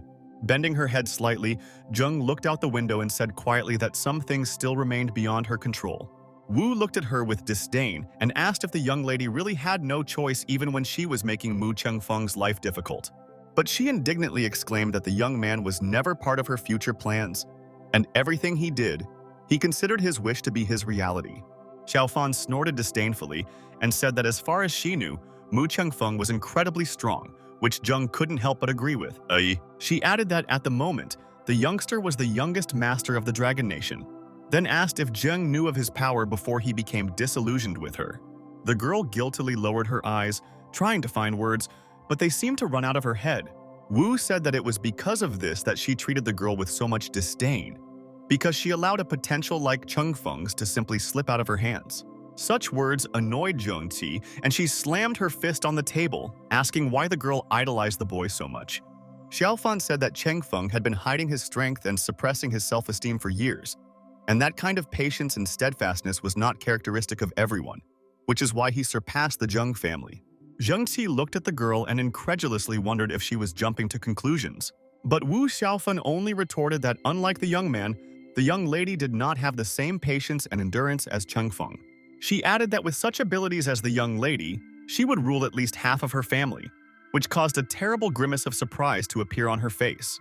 Wu stretched and warmed up, saying that before meeting Zheng, her family had studied her family's affairs in detail, and they even intended to continue cooperation, but this was not about the girl. She stood up and arrogantly said that she was not going to cooperate with the Zheng family, to which Qi thanked her for the meeting and added that she still had a good chance of winning.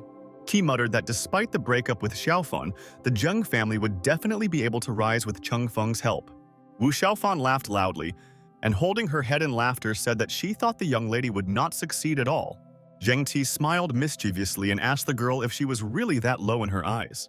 The girl said that Qi thought too well of herself because she was the one who did not choose Chengfeng as her husband. Heading for the door, Xiaofan finally threw in that the Wu family could offer the man full control over Zheng, unlike themselves. On her way out of the restaurant, she advised Zheng Qi to mind her own business instead of meddling in other people's business. Hu Hunli's car, with Chengfeng inside, finally drove up to their company's building, which looked quite modern and stylish. After getting out of the car and looking at the building, the young man said that their company did not look as grand as he had imagined it. Hu Hunli said that they were a real service company, then went to the door and invited the boy in, as the president was already waiting for him. They entered a huge meeting room, which was littered with a bunch of screens, and in the middle of it there was a huge table behind which sat a respectable man who looked a lot like the director. He had already jumped up and approached Chengfeng, shaking his hand and saying that he was really waiting for the boy, but he only asked in disbelief what all those screens were for. Hu Hunli moved one of the chairs and invited the man to sit down so that they could continue their conversation in a less tense atmosphere.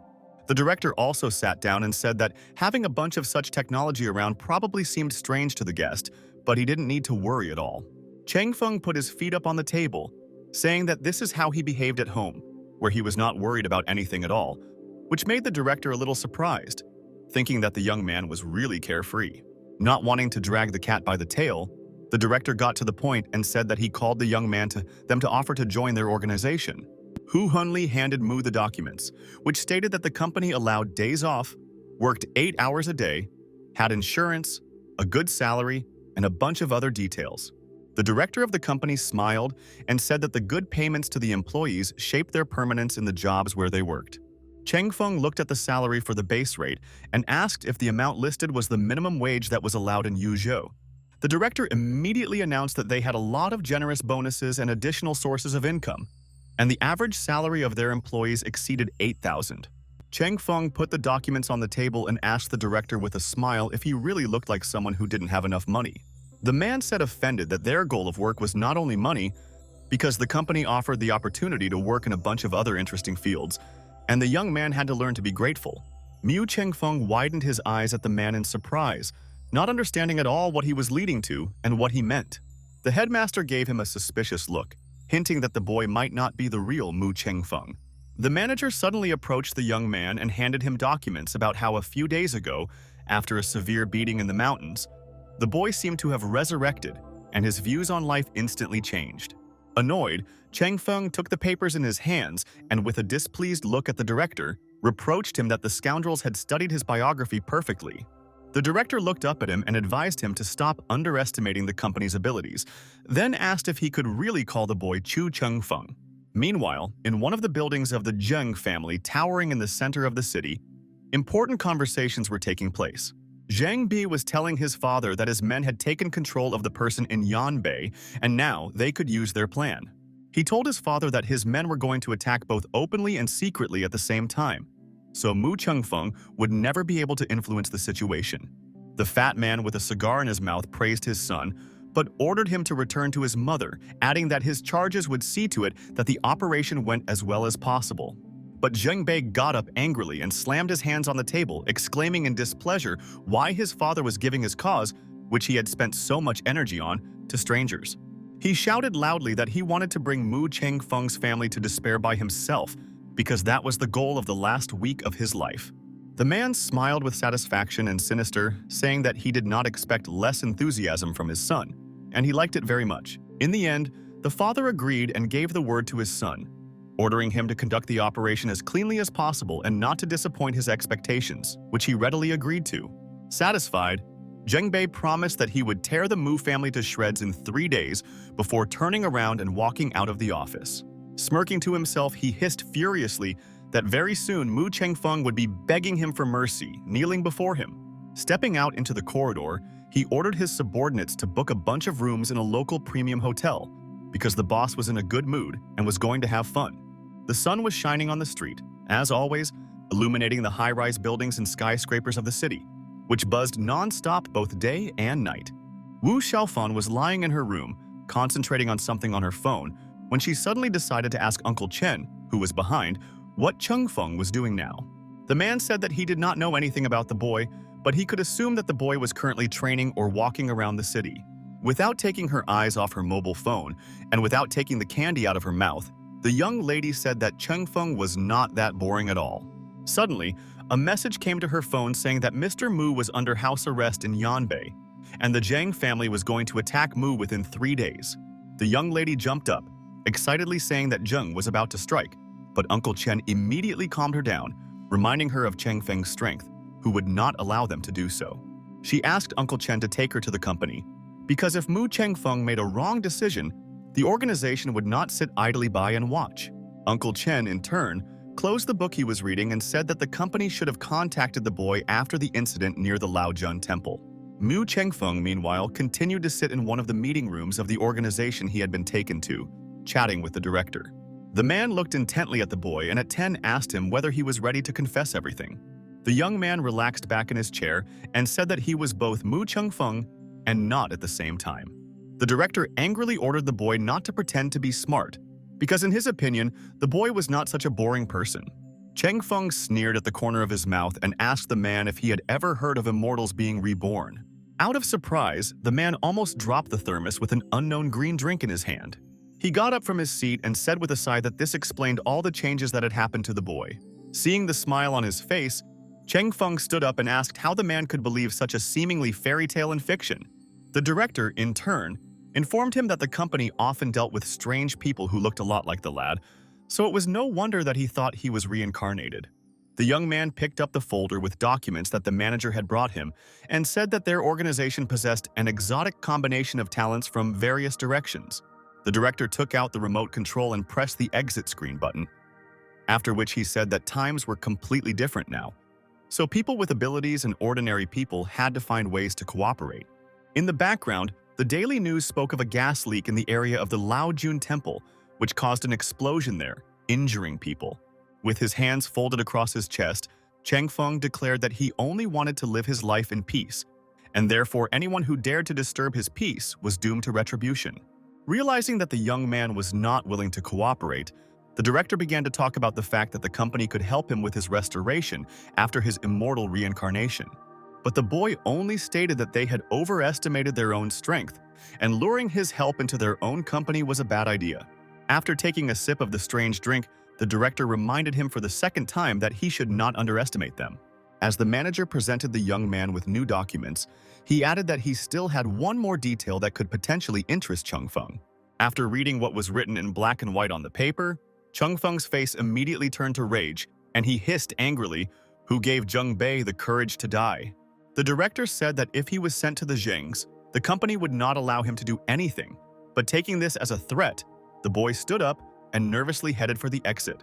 Along with him, the director stood up and loudly announced that his time was up, so Hu Hunli should continue the negotiations with the boy. The manager said that the company had much better ways to help the Mu family with this matter, of course, if Chung Feng agreed to cooperate. The boy took his seat and said that he was willing to join the company and abide by their rules only if they gave him the highest degree of freedom. Finally, he loudly added that his salary should have been paid in full and not a cent less. Hu Hunli offered him a job as an intern and held out the papers for him to sign, after which the company would bring his father back from Yanbei. Changfen distrustfully took the papers in his hands and began to study the position of practitioner that was so sweetly offered to him. The manager informed him that the young man would not be an official employee of the company. His annual salary would be 1 million, and the bonuses would be double, while with the exception of certain cases, the boy would not need to show up for work. Cheng Feng snorted, but added with a smile that this deal looked like a pre-planned company, something the manager vaguely agreed with. As he signed the documents, he asked what the organization was going to do about the trade war the Zheng family had started. Hu Hunli sealed the papers and apologized to the boy, adding that the company could only offer safety to all members of the Mu family. Mu Changfeng immediately jumped up viciously, rage flaring up in his body, then he angrily shouted, "How dare they lie to him?" Suddenly, out of nowhere, Wu Xiaofan appeared in the negotiation room and told him to leave the trade war to her. The boy looked at the young lady in surprise and asked her what she was doing there. Approaching him closer, the girl informed that her family had certain shares of that company, so her coming to her own organization was not a surprise. Playfully touching the young man's cheek, she called him her employee and joked about an office romance that could arise between them. Annoyed, Cheng Feng sat down at the table and ordered her to stop, because the young man had important business in the company. Xiaofan, in turn, added that the company will provide complete security for the Mu family, and it will take care of the preservation of all their assets. These words calmed the young man a little, and he smiled, gratefully looking at his friend and thanking her for her help. Wu Xiaofan laughed and said that he was her chosen husband, so she couldn't stay away. The girl looked at Hu Hunli, who was still sitting at the table next to her, hinting to the manager that it was time for him to go. Hu Hunli immediately picked himself up and ran to the door, muttering that it was already time for him to run to the president. Cheng Feng looked at the young lady and said that her secret surprise was a complete success because the young man had no idea about her help. But the young man was interested in something else, so he immediately got up and asked the girl if she knew where Zheng Bei was now, because according to calculations, he should be halfway to the hotel he had booked. Without waiting for an answer from her, he turned around and quickly headed for the exit, at which the girl only had time to throw so that he would not act on the basis of emotions and create problems. Cheng Fen paused for a second, looked over his shoulder at Xiaofan, and coldly said that he knew how to best deal with him. After a while, the guy was standing at the entrance to the Rolling World Premium Hotel and was carefully looking at something on his phone. In a moment, he heard the roar of the engine and saw two incredible yellow and red Lamborghinis approaching him. From one of them, Zheng Bei and several of his friends came out, who came closer, seeing how Cheng Feng was approaching them. However, the boy immediately went up to Bei and grabbed him by the collar, pulled him to him and asked if Yanbei was in his hands. Suddenly, Cheng Feng was slapped in the back by one of Zheng Bei's subordinates, who angrily asked how he dared to raise a hand against the young master, then ordered the boy to be killed. Mu glared at him and whispered menacingly that he would be the first of their pack to destroy the scoundrel, still not letting go of Bei's collar. Zheng's group of people immediately calmed down and retreated, changing their boldness to fear and excitement. Cheng Feng, in turn, gripped the boy even tighter and asked him again if he was involved in the misunderstanding in Yanbei. Bei wasn't going to give up, so he defiantly said that he did it, then added that Mu should crawl on his knees in front of him and apologize if he had any sense left. The next second, the young man gave him a painful blow under the knee, trying to punish the scoundrel for such audacity. Zheng Bei fell to the ground and began to cry out in pain, threatening Mu Chengfeng with retribution. But the boy remained cold, and therefore asked him again sternly if he had allowed the scoundrel to lie to him and boast of a boldness that no one needed. The old man turned and looked at one of Bei's men, who had previously threatened him with death, and then said that he was next in line. The frightened poor man immediately began to protest and try to apologize to the master, justifying himself by saying that he did not think at all what he was talking about. The poor man was so frightened that he bent down and picked up a brick that was lying next to him. The next second, he hit himself in the head with it, declaring that he was knocked out, expressing his unwillingness to fight the master of the arts.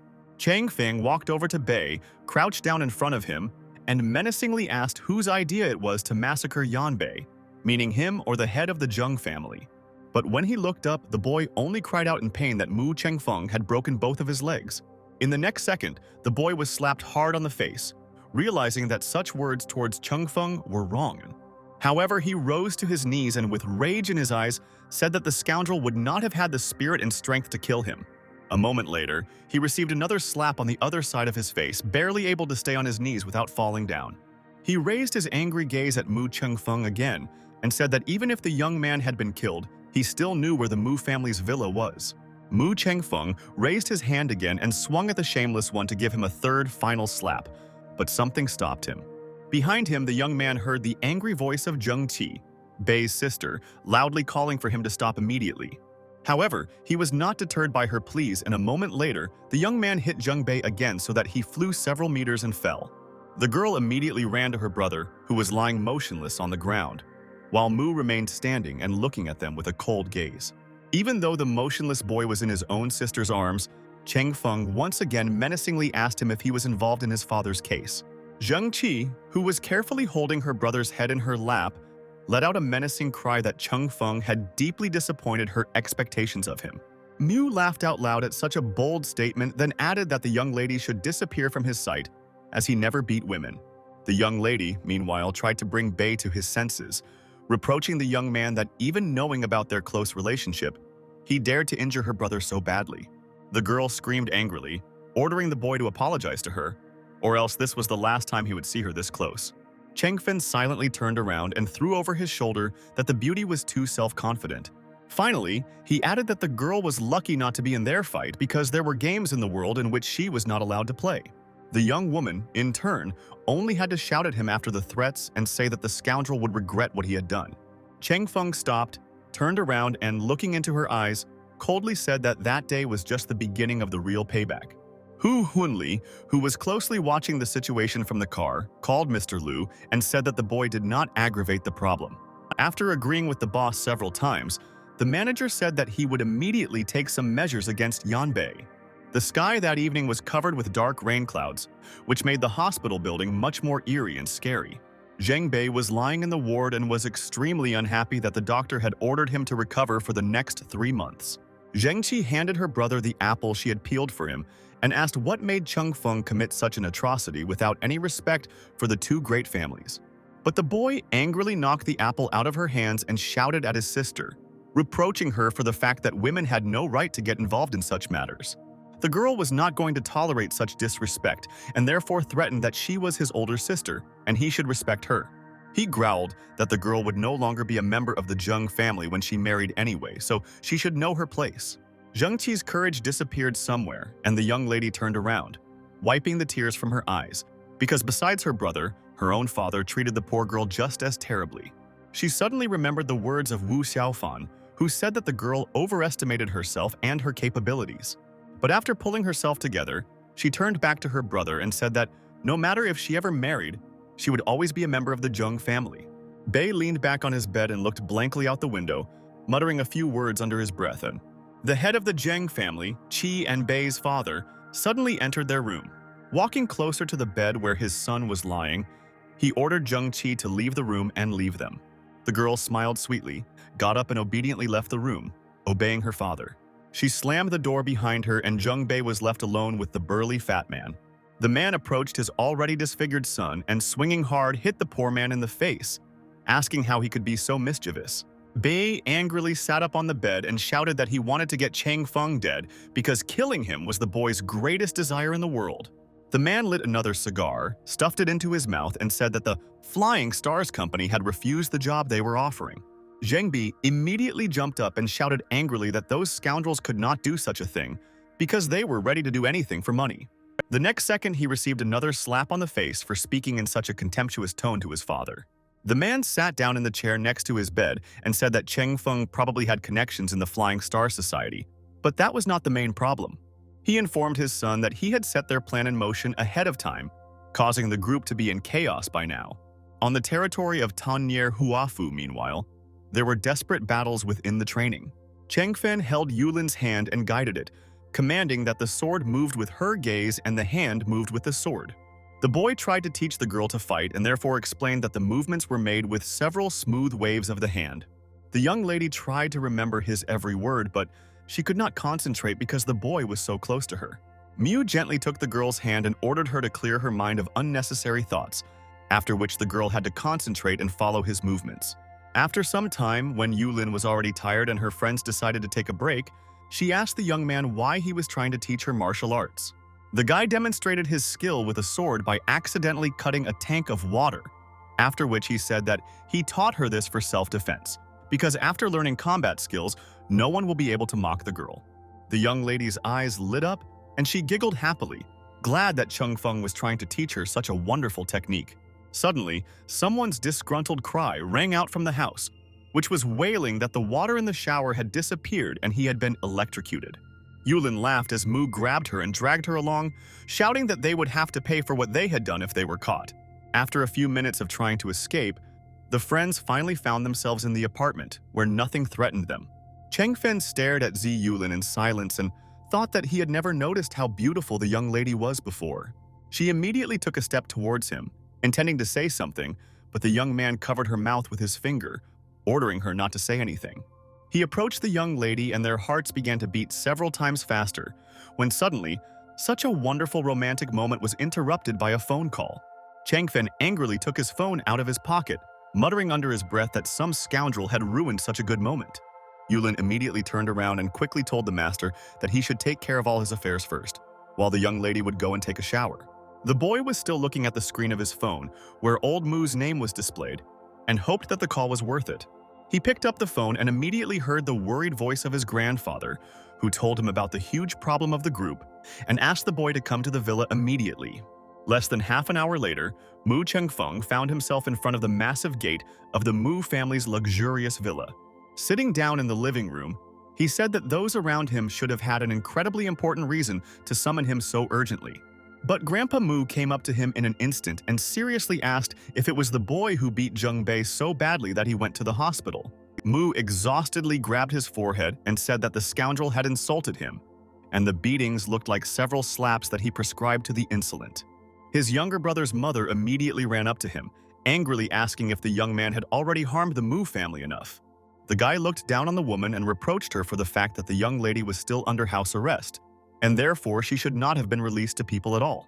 He looked nervously at the head of the family and asked his grandfather if he really tried to sit on 2 chairs. But the old man furiously slammed his cane on the floor and said that the boy had caused a lot of trouble for the family, for which he now had to pay. Mu Lei suddenly ran up to him, shouting about the 10 million drop in market value during the time his father was under the control of the Jins in Yanbei. He shouted loudly and scolded Mu Chengfeng that it was his fault. However, he immediately turned back to his grandfather and started talking about how he himself had never done such reckless things, unlike his illegitimate brother, implying that he was not worthy of holding the rank of Mu member. After finishing his eloquent speech in honor of his brother's accusations, Mu Lei looked at the boy with a mischievous smile and wondered if he would be able to get out of the water dry this time. All the other family members gathered in the room supported Lei and lashed out at Cheng Feng, who was so brazenly breaking all the rules and laws of the family. The old man had no choice but to ask his grandson if he had an excuse in his favor. But Cheng Feng just folded his arms across his chest and declared with a smile that all their words were delusions that were worthless. Wu Xiaofen, as always, was calmly lying on the sofa and clicking something on her mobile phone, while Uncle Chen watched her from another chair. She looked at the charts of the company's shares and was surprised by such a sharp drop in the shares of the Mu family, because with such trends, they could go bankrupt very soon. In an instant, the girl blew up, sat down on the sofa and dialed an unknown number, after which she ordered the interlocutor to start her half of the agreement. Uncle Chen approached her and handed the young lady hot tea, saying that the girl was using the family's resources to help him, which could cause a stir. The young lady thanked her uncle for his kindness and said that she did not help the whole family, but only Cheng Feng, who was truly special. She got up and headed for the exit, leaving Uncle Chen on the way, who was visiting the Mu family because right now they were probably making life difficult for Chen Feng. She was indeed right, because the other members of the family surrounded the young man from all sides, trying to press him and win. But the boy was incorrigible and therefore declared that it was they who had ruined the family for the last decade, because of which the young man was not going to blow his nose for everyone. Mu Lei immediately rushed to him with loud shouts and threats for daring to argue with them. But Cheng Feng immediately stood up and slapped him across the face, saying that the brother must have forgotten the lesson he had given him a few days ago. In addition, Cheng Feng kicked the poor fellow and he flew down, shouting something in the air. He landed directly at the feet of old Mu, who was watching the events in his house in a depressed manner. The little boy crawled up to his grandfather and began to complain to him about Cheng Feng, who still dared to beat him and spit in the soul of the head of the family. The old man hit him with his cane and menacingly ordered him to shut up. Not going to listen to this screeching, he turned to Mu Cheng Feng and reprimanded the squire for his attitude towards his own family, which was incredibly pig-headed and rude. But he just angrily pointed his finger at the old man and told him to stop this circus, because no one in the Mu family had ever seen him as a real family member. Old Mu couldn't take it anymore and began to cry, ordering Cheng Feng to crawl to the gens on his knees and beg for forgiveness, and only then would he be able to return to the Mu villa. The boy stood up and said that if this was the reason for his urgent call, he wasn't going to waste any more of his precious time. But the grandfather took out an obscure remote control and immediately pressed a button on it, adding that the Mu family had always had trump cards throughout its long existence. Cheng Feng looked out the window, behind which he saw a bunch of guards on the grounds of the residence, at which the boy laughed and asked his grandfather if that was all they were capable of. The old man angrily warned his grandson not to even think of running away from the villa, because in any case, he would have to go to the gens and ask for forgiveness for what he had done. In an instant, the door to the living room opened and Wu Xiaofan appeared, who asked the old master to calm down and not waste his energy arguing with the young. Old Mu had already turned to the young lady with a smile and asked her sweetly why she had not warned of her arrival, as he could have better prepared for her visit. The girl approached Cheng Feng and said that it was not necessary, because very soon they could become one big family. Grandpa smiled kindly and offered Xiaofan any seat in the living room, then added that the young lady should feel at home, despite Mu Lei's displeased face. Lei was not satisfied with this turn of events, so he continued to complain about his brother, ordering that the young man should be responsible for what he had done, because he was the only one to blame. Cheng Feng was about to close his eyes at this, but such bold words angered him, and so the young man was going to take revenge on his brother by apologizing in advance for his ruthlessness. Xiaofan sat down on the sofa and pulled the boy behind her, reminding him that he was actually wonderful and kind at heart, something he shouldn't forget. The guy sat down next to her, remembering that now he was in her company, so the girl really came to help and prevent a scandal. He asked old Mu what the market value of their family's shares was, as he was going to buy them all, to which Grandpa told him a figure of 2 billion. The guy gave him a displeased look and said that he would buy out the entire Mu group for 3 billion, showing 3 fingers on his hand. Mu Li, in turn, laughed loudly at such statements because he did not believe that his brother had such a large amount of money. Cheng Feng, in turn, looked at Wu Xiaofen and asked the girl for 3 billion in debt, in exchange for which he would fulfill any of her conditions and requests.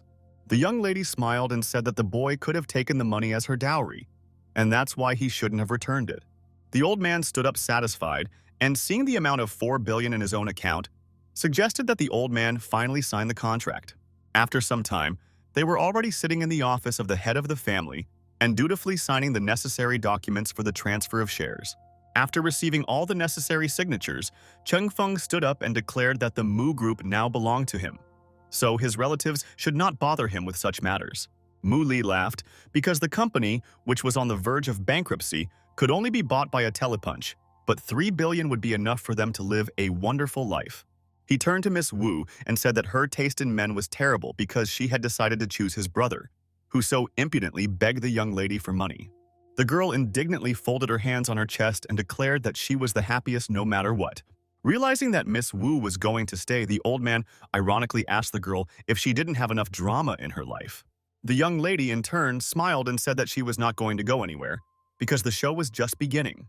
One of his assistants burst into old Mu's office and shouted that the Mu Group's stock price had shot up again and started to recover from the previous decline. Grandpa Mu, along with Mu Lei, nervously jumped up, not believing his words and what they heard. Wu Xiaofan began to laugh out loud, noting that those fools sold an entire company worth 50 billiards for 3. But Mu Chengfeng grabbed the young lady's hand and motioned for her to leave, as they should not be wasting their time on them now. Old Mu immediately stood up and ordered Chengfeng to stop, as he wanted to speak to him from the face of the family. The old man was not going to continue the conversation, so he advised the grandfather to pack his things, because in 3 days he will conduct an audit of unnecessary members of the group and fire the idiot. Zheng Qi, who was still in the hospital with her father and brother, almost ran to their room to report something.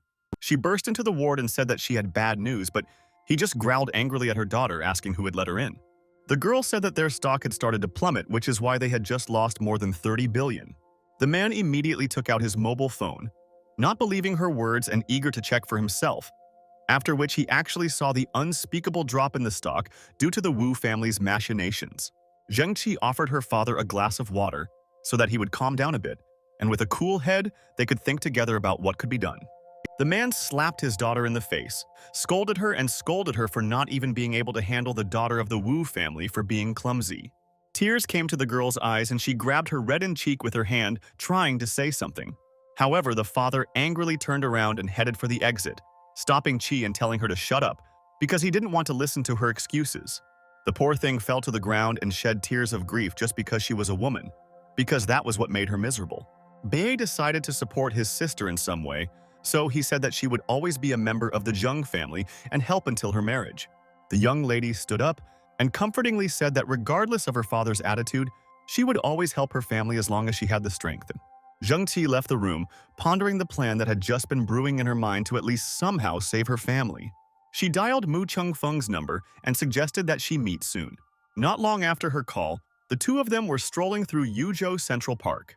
The guy ironically teased the young lady that she rarely invited him on a date, and that day she probably ate something wrong. But the girl dryly asked if there was any point in following the rules of upbringing. Chengfeng, in turn, said that he needed to thank the young lady because without her, he would not have been able to gain complete control over the Mu family. Qi's eyes narrowed and she looked at him intently, asking what conditions the boy had agreed to in order for Wu Xiaofan to help him. Mu looked at her and said that people like Qi always thought the worst, but she and Wu were just good friends who helped each other. The old man sat down on one of the benches in front and said that the girl would never be able to make friends unless she behaved sincerely with them. But the young lady decided not to miss the opportunity and, sitting next to him, offered Chengfeng to become her boyfriend. The boy's eyes widened in surprise and he bewilderedly asked the young lady what she was talking about. She said that if the young man promised to let her family go, the girl would agree to become his girlfriend. Chengfeng stood up and suspiciously asked if her intention was really just to get rid of his influence on the Zheng family. The girl stood in front of him and growled disgruntled that they had agreed to be his girlfriend because she did not understand what else the boy wanted from her. The young man smiled and said that the gens had been constantly blocking his way, and now that he had finally gained some power over them, he was not going to back down even after such offers. The boy turned and went on his way, finally saying that the girl shouldn't call him again if that was all she wanted to talk about. The young lady decided to use her last chance, so she grabbed the boy's hand and said that she would give him anything he wanted if he would leave the Zheng family alone. Chengfeng looked at Zheng Qi and asked if she had any right to decide such matters, to which the girl nodded in displeasure. The young man smiled and said that in that case he wanted 51% of Zheng's shares, slyly asking if the young lady was willing to go for it. Qi's eyes became the size of dimes, and she growled at the boy so that he would not bend the stick. He turned and walked away from the girl, telling her that he would be ready to continue the conversation when her answer sounded like a yes. At the No Rework Company, meanwhile, Director Li was discussing the information that Zheng Qi had invited Chengfeng to talk with Wu Xiaofan. The girl stirred her coffee and assured the director that he should not worry. But he was obviously nervous, which is why he kept asking Xiaofan how she could remain so calm. She ignored his question and, looking up at the man, asked if Mr. Mu was completely safe now. The director turned on one of the screens in the conference room, which showed a helicopter, one of which was boarded by Mr. Mu, who was about to return to Yuzhou. What she saw calmed Xiaofan a little, and she relaxed, thanking the director for her cooperation. The man asked the young lady if their efforts would be in vain if Mu Chengfeng agreed to a truce. The girl looked up at him and indifferently asked what the director thought he was doing now. Director Li approached Wu Xiaofan and said that at the moment, the boy was walking in the park with Zheng Qi. Suddenly, he snatched the spoon with which the girl was stirring the coffee from her hands and said that the young lady's father exploded upon hearing this news. But Wu calmly took a sip of her drink and said that nothing serious had happened yet, but it was only a matter of time before Mu and Jun declared a truce. A sinister smile appeared on her face, and the young lady said that Chengfeng would definitely pay for the fact that he dared to date another girl behind her back. The headmaster laughed loudly and said that he did not expect to see such emotions on the face of Wu Xiaofan, who was the chaos queen of Yangbei.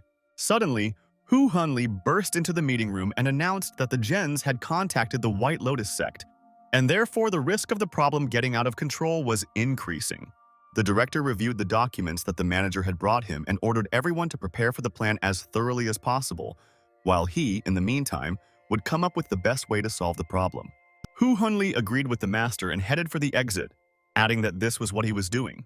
Miss Wu looked at the photo of Li Shisa, who was the head of the sect, and asked the director what the company was going to do if the situation got out of control. The man approached the girl and told her about the methods that the organization will use in the worst case, but the order in the Northwest will not be disturbed in any case. The head of the Zhen family, meanwhile, was sitting in one of the expensive restaurants talking to Lu on the phone, trying to ask the man for a favor. He spoke pitifully about the collapse of the shares behind which Wu was behind, but suddenly his interlocutor abruptly hung up the phone. The man angrily slammed his hands on the table and muttered that all his comrades decided to abandon him as soon as Zhang's mind got into trouble. The man angrily looked at the phone, on which someone's unfamiliar name was flashing, and said that he had no other choice. He called Mr. Wang and said that he agreed with his proposal, so they needed to find a place to discuss the terms the next day. The man laughed and said that he would definitely take Zheng Qi with him and advised the man to take his son as well, while a familiar female figure loomed behind him. Li Shixi sat down at his table and said that her time was incredibly precious, and therefore the man needed to hurry up with his requests. Old Zheng leaned towards her with a smile and said that the price for the young lady's time fully corresponded to his quality. The girl smiled and mockingly asked the man what, in his opinion, she should have put a price on her own time. Zheng showed her 5 fingers of his hand and said that he was willing to offer 50 million, but he could follow her other conditions if necessary. Sviata laughed and said that she was not going to do such things under the supervision of the company because she wanted to live a long life, because of which the head of the family had to pay her more. The man asked the girl how much money she wanted, to which Sissy showed him 2 fingers of her left hand and smiled sweetly. Without raising an eyebrow, old Zheng asked if the young lady really wanted the entire 200 million. The woman smiled and said that she demanded 2 billion, after which the White Lotus sect could guarantee Zheng complete safety and solve their problems. The man looked at the beauty as if she were a goddess who came to him from heaven to solve all the problems of his company. But noticing his look, Li Xishi grabbed Zheng's face and said that the next look like that would cost him his life. She got up and headed for the exit, ordering her husband to wire her the money by evening as they planned to leave the next morning.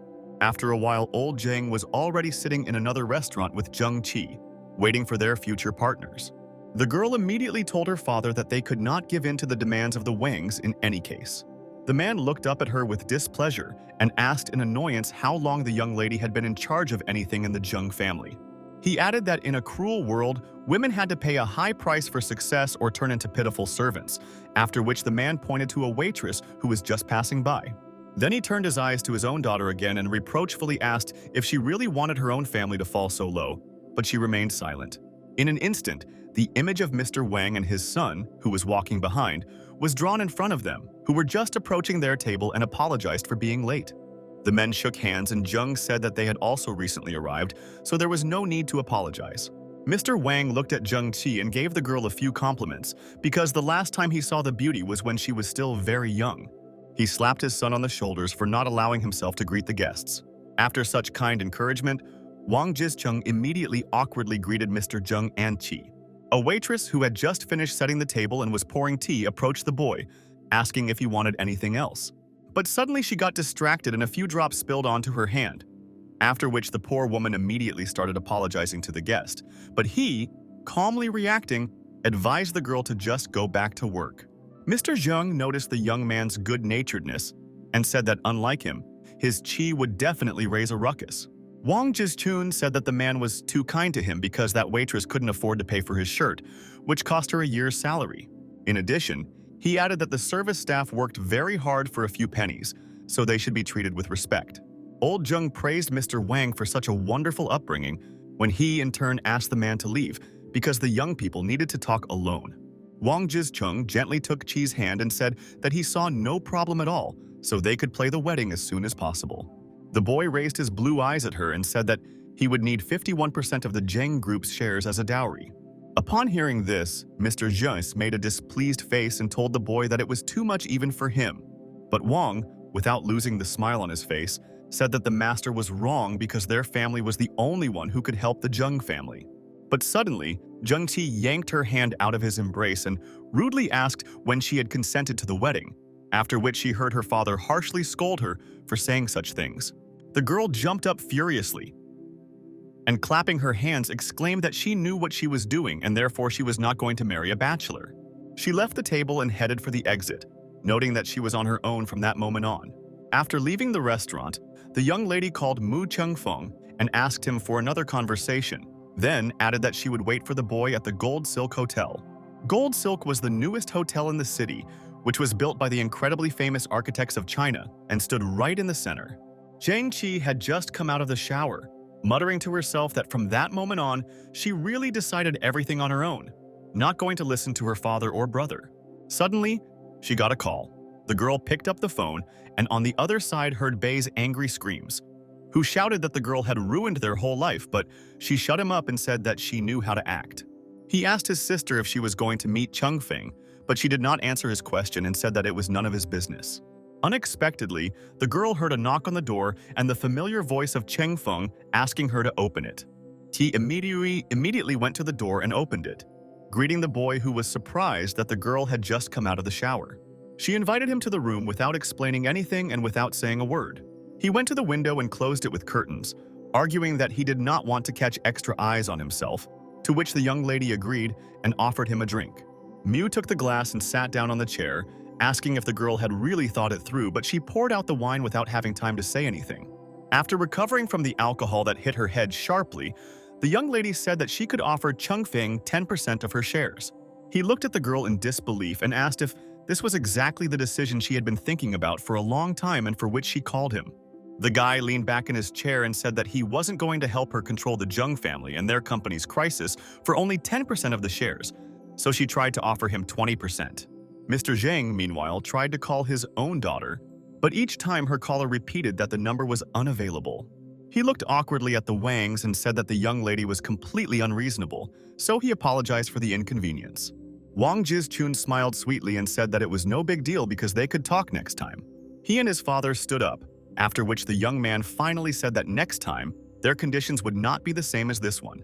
Mr. Zhang's face showed envious rage, which gradually turned into helplessness and irritation at the impudence of the Wangs and his own daughter who abandoned him. However, he was suddenly called and informed from that side that 2 billion was successfully transferred to the account indicated by him. Meanwhile, on the outskirts of Yuzhou, in the building of an old and abandoned factory, something interesting promised to happen. Li Shixi, along with the members of the White Lotus sect, began to prepare for their plan after seeing that the money had been deposited into the saint's account. Suddenly, a guy entered the cluttered room and asked Cece if she was sure about attacking Mu. The woman looked at the young man and said that Mu Chengfeng was all the Mu family had, so she was going to take him away from them. Mu Zhu, who was the leader of the White Lotus sect, removed his hood and reminded the woman that it was because of him that they had already lost 2 of their subjects. But Li Shishi wasn't going to stop, so she said that the company had followed them from Yanbei to Yuzhou itself, so they didn't even know if the sect leader was alive. She approached the boy and, taking him by the chin, said that without money the sect's hands were incredibly tied, and therefore the young man should offer her an alternative option, or shut up. Muju looked at Saint indifferently and said that, in his opinion, Mu Chengfeng's provocations were a bad idea. Such a thought enraged Saint, and she ordered the leader not to forget his promise because if he could not lead the White Lotus sect, Cece could kill him single-handedly. Mu Chengfeng, on the other hand, only managed to leave the hotel the next morning, lamenting that Zheng Qi had too much influence on him. Suddenly, an unexpected message came to his phone, which attracted the young man's attention. He cursed, muttering that Mu had no way to defend himself, so the young man needed to return to the company first. An hour later, he was already standing in the manager's office, calmly sitting at the table, sipping hot morning coffee. Noticing Cheng Feng, he artificially rejoiced at his return to the office and scolded the boy for what he was busy with last night. The boy's face immediately changed, and he carefully asked Hu Hunli if they were following him. The man put the cup of coffee on the table and reminded him that he would not be able to hide even the smallest of his secrets from the company, then reassured the young man that Xiaofan knew nothing. Mu sat down and told the manager that the White Lotus sect was planning to attack his family, and therefore the boy demanded the company's help and send its people to the place of the attack. Hu Hunli moved a stack of papers towards him and said that they were going to leave that morning. In an instant, 4 people appeared behind them, who in a tired voice introduced themselves as a scheduled office cleaning service. Cheng Feng glanced at them and asked if they were charging for their services. But Hu Hunli interrupted him and said that the company was committed to ensuring the safety of the family members of all its employees, so Cheng Feng could fully trust them. He ignored it and asked where Xiaofan had gone, but the manager just shrugged and said that the young lady disappeared after learning about his father's flight. Mu Chengfeng immediately jumped up and menacingly asked the manager when his father was landing, because in that case, things were bad. Hu Hunli looked at his watch and said that judging by the time, the head of the family should be halfway home. Mu began to worry that the Bio-Lotus sect's main target was his father, but the manager immediately assured the boy that the company had definitely sent someone after Mr. Mu. His car was just cutting through the streets of Yuzhou and was actually halfway home. Xiaofan, who was sitting next to Mr. Mu, interestedly asked the man how his trip went, but he, in turn, only thanked him, because without her he would not have returned. The young lady smiled and said that she was useless because it was Chen Feng who organized his return and rescue.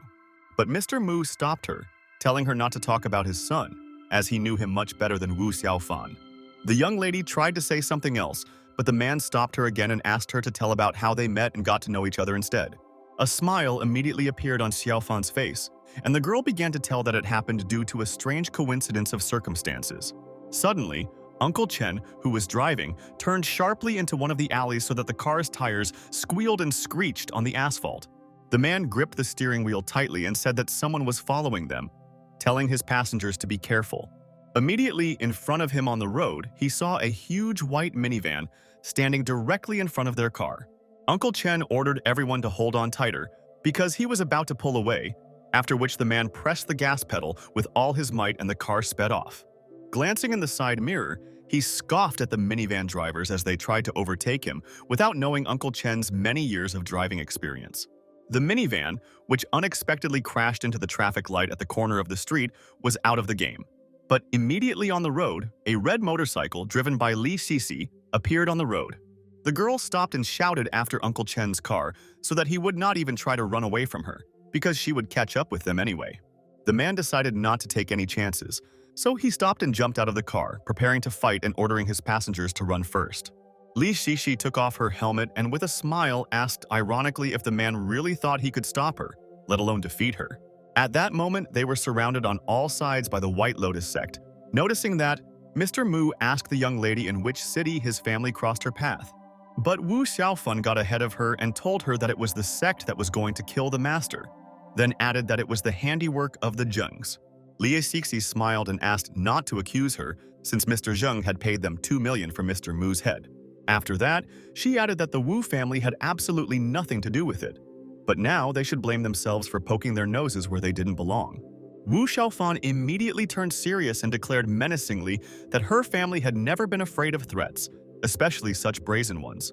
She gave a loud shout and ordered Xiaohu to show himself immediately, or she would never speak to a man again in her life. Suddenly, behind their backs, they started the terrible roar of the engine of some strange off-road vehicle, which drove straight at them along with several other cars. The cars stopped around them, and a bunch of guards and some strange people fell out of them, including Xiaohu and his wards. Xiaohu strode towards them with a smile, addressing Wu Xiaofan and being happy to finally meet the demoness again. Li Shixi smiled mischievously and licked the boy, laughing at his intentions to defeat her with a bunch of weak bodyguards. But without waiting long, Xiao Hu immediately rushed at her, calling Uncle Chen to help him while the others escorted Xiaofan out of the area. Both men lunged at Li Shisa, who was carefully preparing for their strike, not intending to miss it and give them a chance to win. At the last second before they were about to pounce on her, the woman jumped up and complimented their joke while dodging the blow. But this did not stop Xiao Hu, and swinging his leg at the woman, the man added in flight that her spirit weapon was nothing, because it could not withstand his blows. At the same second, Uncle Chen tried to knock Saint off her feet, exclaiming that they had pinned her down and now the young lady couldn't escape. But Li Sisi successfully dodged 2 blows, exclaiming that she did not expect anything less from the disciples of the righteous sect. Xiao Hu, who saw that the young lady was in the air, exclaimed with satisfaction that she definitely had nowhere to go now, but this did not stop the woman. In an instant, he heard Uncle Chen's shout behind him, warning the man against something, but it was too late. A magical pillar of spiritual energy passed straight through the boy's chest so quickly that he didn't even realize what had happened. The poor thing crumpled to the ground, clutching the sore spot and yelling that that was incredibly low of the woman. Uncle Chen, in turn, grabbed a stone and threw it with all his strength at the young lady, who was again in the air. She broke this stone with one wave of her hand, laughing at how weak the disciples of the righteous sect were. Grabbing another rock with her left hand, the woman threw it straight at Uncle Chen, piercing his arm exactly as Xiao Hu had. Chen grabbed the injured hand and remarked that the woman possessed late-stage energy, so they couldn't win her over. Xiao Hu, who was trying to gather his strength, desperately yelled at Xiaofan and Mr. Mu to run away with all the strength they had. Li Sisi, in her turn, had already parted amicably and therefore threw all her sharp thorns, saying that no one could hide from her and that everyone would be repaid. Wu Xiaofan immediately ran, begging Cheng Feng to come and save her right away. Suddenly, something flew to the ground, raising a huge pile of dust and smoke around with incredible speed, from which Mu Chengfeng's angry voice was heard. Grabbing in his hand all the thorns that Sissy had been throwing before that, he menacingly asked the woman how she dared to harm his family. Li Shixi immediately stood up and said that he should have blamed the Zheng family because they were the ones who ordered the White Lotus sect to kill Mr. Mu. But Cheng Feng did not like such conditions, so after loudly shouting that he would deal with the sect first, the young man rushed straight at the woman. Somewhere off to the side, he heard Uncle Chen's worried voice informing him that her flying spikes were deadly. Cheng Fin, in turn, exclaimed that it was just a low-level weapon that the young lady did not know how to handle, let alone know what it was. With the next few movements, the young man threw several spikes at her so that 2 of them pierced the young woman's body, which made her wince. She loudly shouted that the boy was on the 1st level, which he licked, ironically asking if Sissy really only realized this now. Realizing that it would be difficult to defeat the young man, she jumped up and tried to run away, thinking that her mental energy was nothing compared to his strength. But after concentrating all of his strength into a single handful, Cheng Feng immediately asked loudly if he had allowed the woman to leave their magnificent duel. She flashed her spikes and glared at him, but still decided not to risk her own life and abilities. The young lady simply ran away, shouting to the boy on the way that they would definitely meet again. And that time he would be much weaker than her. Chen Feng did not like this arrangement of events at all, and out of anger, he accidentally placed a seal on a nearby building, from which bricks immediately fell. Mu Xiao, who had been watching the fight from the roof of a nearby house all this time, said in surprise that it was rare to encounter a level 1 fighter in such a wilderness. He was surprised that this had happened after several millennia, thinking that the boy could be an example of the rebirth of spiritual energy. After the horror was over, Cheng Feng was approached by Xiaofan with Mr. Mu, who looked at him in surprise and asked if the young man was really his son. But the boy ignored him and approached Xiaofan, threateningly asking the girl who had ordered her to come. She lowered her eyes awkwardly and said that she liked the boy and couldn't tell her heart to stay away from him, even though he chose Zheng Qi. Mr. Mu, who was still watching their conversation, asked the young people in surprise what was going on because he did not understand anything at all. In the next second, his confusion increased several times because Wu Xiaofan ran up to him and grabbed his hand, calling him father. Mr. Mu gently put his hand on the girl's head and told her not to worry because he will surely get justice. Mu Chengfeng did not understand what she was trying to do, so he asked the girl what she was up to again. but the boy did not even have time to approach them, when suddenly Mr. Mu attacked him with threats and, waving his hands, called his son a scoundrel. He pounced on the young man and knocked him to the ground, after which he began to beat the boy, while he tried to stop his father and explain that everything was not as he thought. Mr. Mu didn't hear him and yelled at the boy for being so irresponsible, while Wu giggled softly, saying that it was a prank for meeting Zheng Qi. The man pulled away for a second and looked at Wu Xiaofan, then quietly hissed at his son to at least pretend to be in pain. Hearing this, Cheng Feng immediately began to cry, begging his father to stop because he was incredibly hurt and ashamed. After giving him a few control strokes, Mr. Mu stood up and walked over to the girl, assuring her that this scoundrel would never hurt her again. The young lady smiled and took his hand, thanking the man and noting that he was not at all blind to her feelings, unlike some. But suddenly, Chang Feng shouted and ordered the girl to stop, or he would simply lose control with such success and fall to her. Wu Xiaofan pretended to cry again, complaining to Mr. Mu about the boy for yelling at the poor thing. The man approached the boy again and, hitting him several times on the head, said that the boy needed to immediately apologize to the girl. Mu Changfeng had no choice but to go over and apologize for his rude tone. Finally calmed down a bit, Mr. Mu approached his son and asked how he could let his bride-to-be know about his power, but the young man protested and called them just friends. The man laughed and said that his son was a great fighter, a rich man and a handsome guy, but he should have remembered that only special ones were to be taken as wives. The man remarked that now the young man was an adult and had his own ideas, in which he had no right to interfere, but old Mu asked his son to remember about safety. Cheng Feng sighed tiredly and accepted that his father believed the young lady and not him, to which he only replied that Wu Xiaofan was indeed a wonderful daughter-in-law. Mr. Mu approached the beauty and offered her to go home, to which she agreed and offered to play Chinese chess with him, because she knew that the man loved it. Behind them was Chen Feng, who didn't understand anything at all, and Xiao Hu, who was already mourning the girl who dumped him so unceremoniously. Cheng Feng decided to approach the man and ask him something, but the man shook his head in denial and said that he wasn't going to tell him anything even if he knew.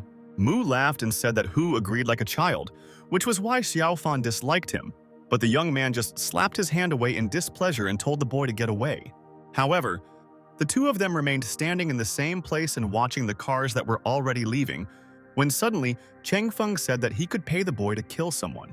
The man was surprised and asked the young man why he was asking him about this, because after joining the company, Chen Feng should have had all the access. The young man said that due to the history of the company, it was quite uncomfortable for him to dig deeper, so the young man needed Xiao Hu's help. The man did not like this idea very much, but the young man did not insist, and therefore suggested that he think about the proposal. After which he picked up a small pebble from the floor. He swung it and hurled it with all his might into a pillar standing nearby, so that the stone pierced it through. After that, he turned back to Xiao Hu and asked if everything was clear, to which the man obediently agreed, when suddenly Cheng Feng saw a strange figure behind him. The guy swung and shouted that he wanted to ignore him to begin with, but stupid and nervous were beyond repair. Xiao Hu, who was almost paralyzed with fear, immediately shouted that he would do absolutely everything the young man ordered, so long as he did not beat him. However, the man was lucky, and the boy's blow did not fall on him at all, but on a piece of stone thrown at him by a stranger from behind. Cheng Feng looked at him nervously and asked who the stranger was who had just attempted to kill them. The boy took off his hood and said that Li Shishi was really stupid to choose him as an enemy, after which he added that he was the leader of the White Lotus sect. Mu Chengfeng immediately took out his magic sword and said that the trash from the White Lotus was always persistent, so it was better for the boy to stay and finish the matter. Muju immediately retorted and said that the young man had misunderstood him, as he was not his enemy and instead wanted to befriend him. He tossed Mu Chengfeng his business card and added with a slight smile that they were in the same boat. The old man caught the piece of paper thrown to him by a stranger, looked at it carefully, and noted the address. However, Mu suspiciously asked how he could trust the boy after he so simply gave him the address Li Shishi was headed to, as it could turn out to be the same trap. Mujo looked at him and said that even in the White Lotus itself, they were divided into two groups. The first group were radicals led by Li Shishi, who thought that Cheng Feng was a threat to the sect, which is why they wanted to kill him. Mujo himself was on the other side, as he believed that he could cooperate with Cheng Feng, and together they would become good seers.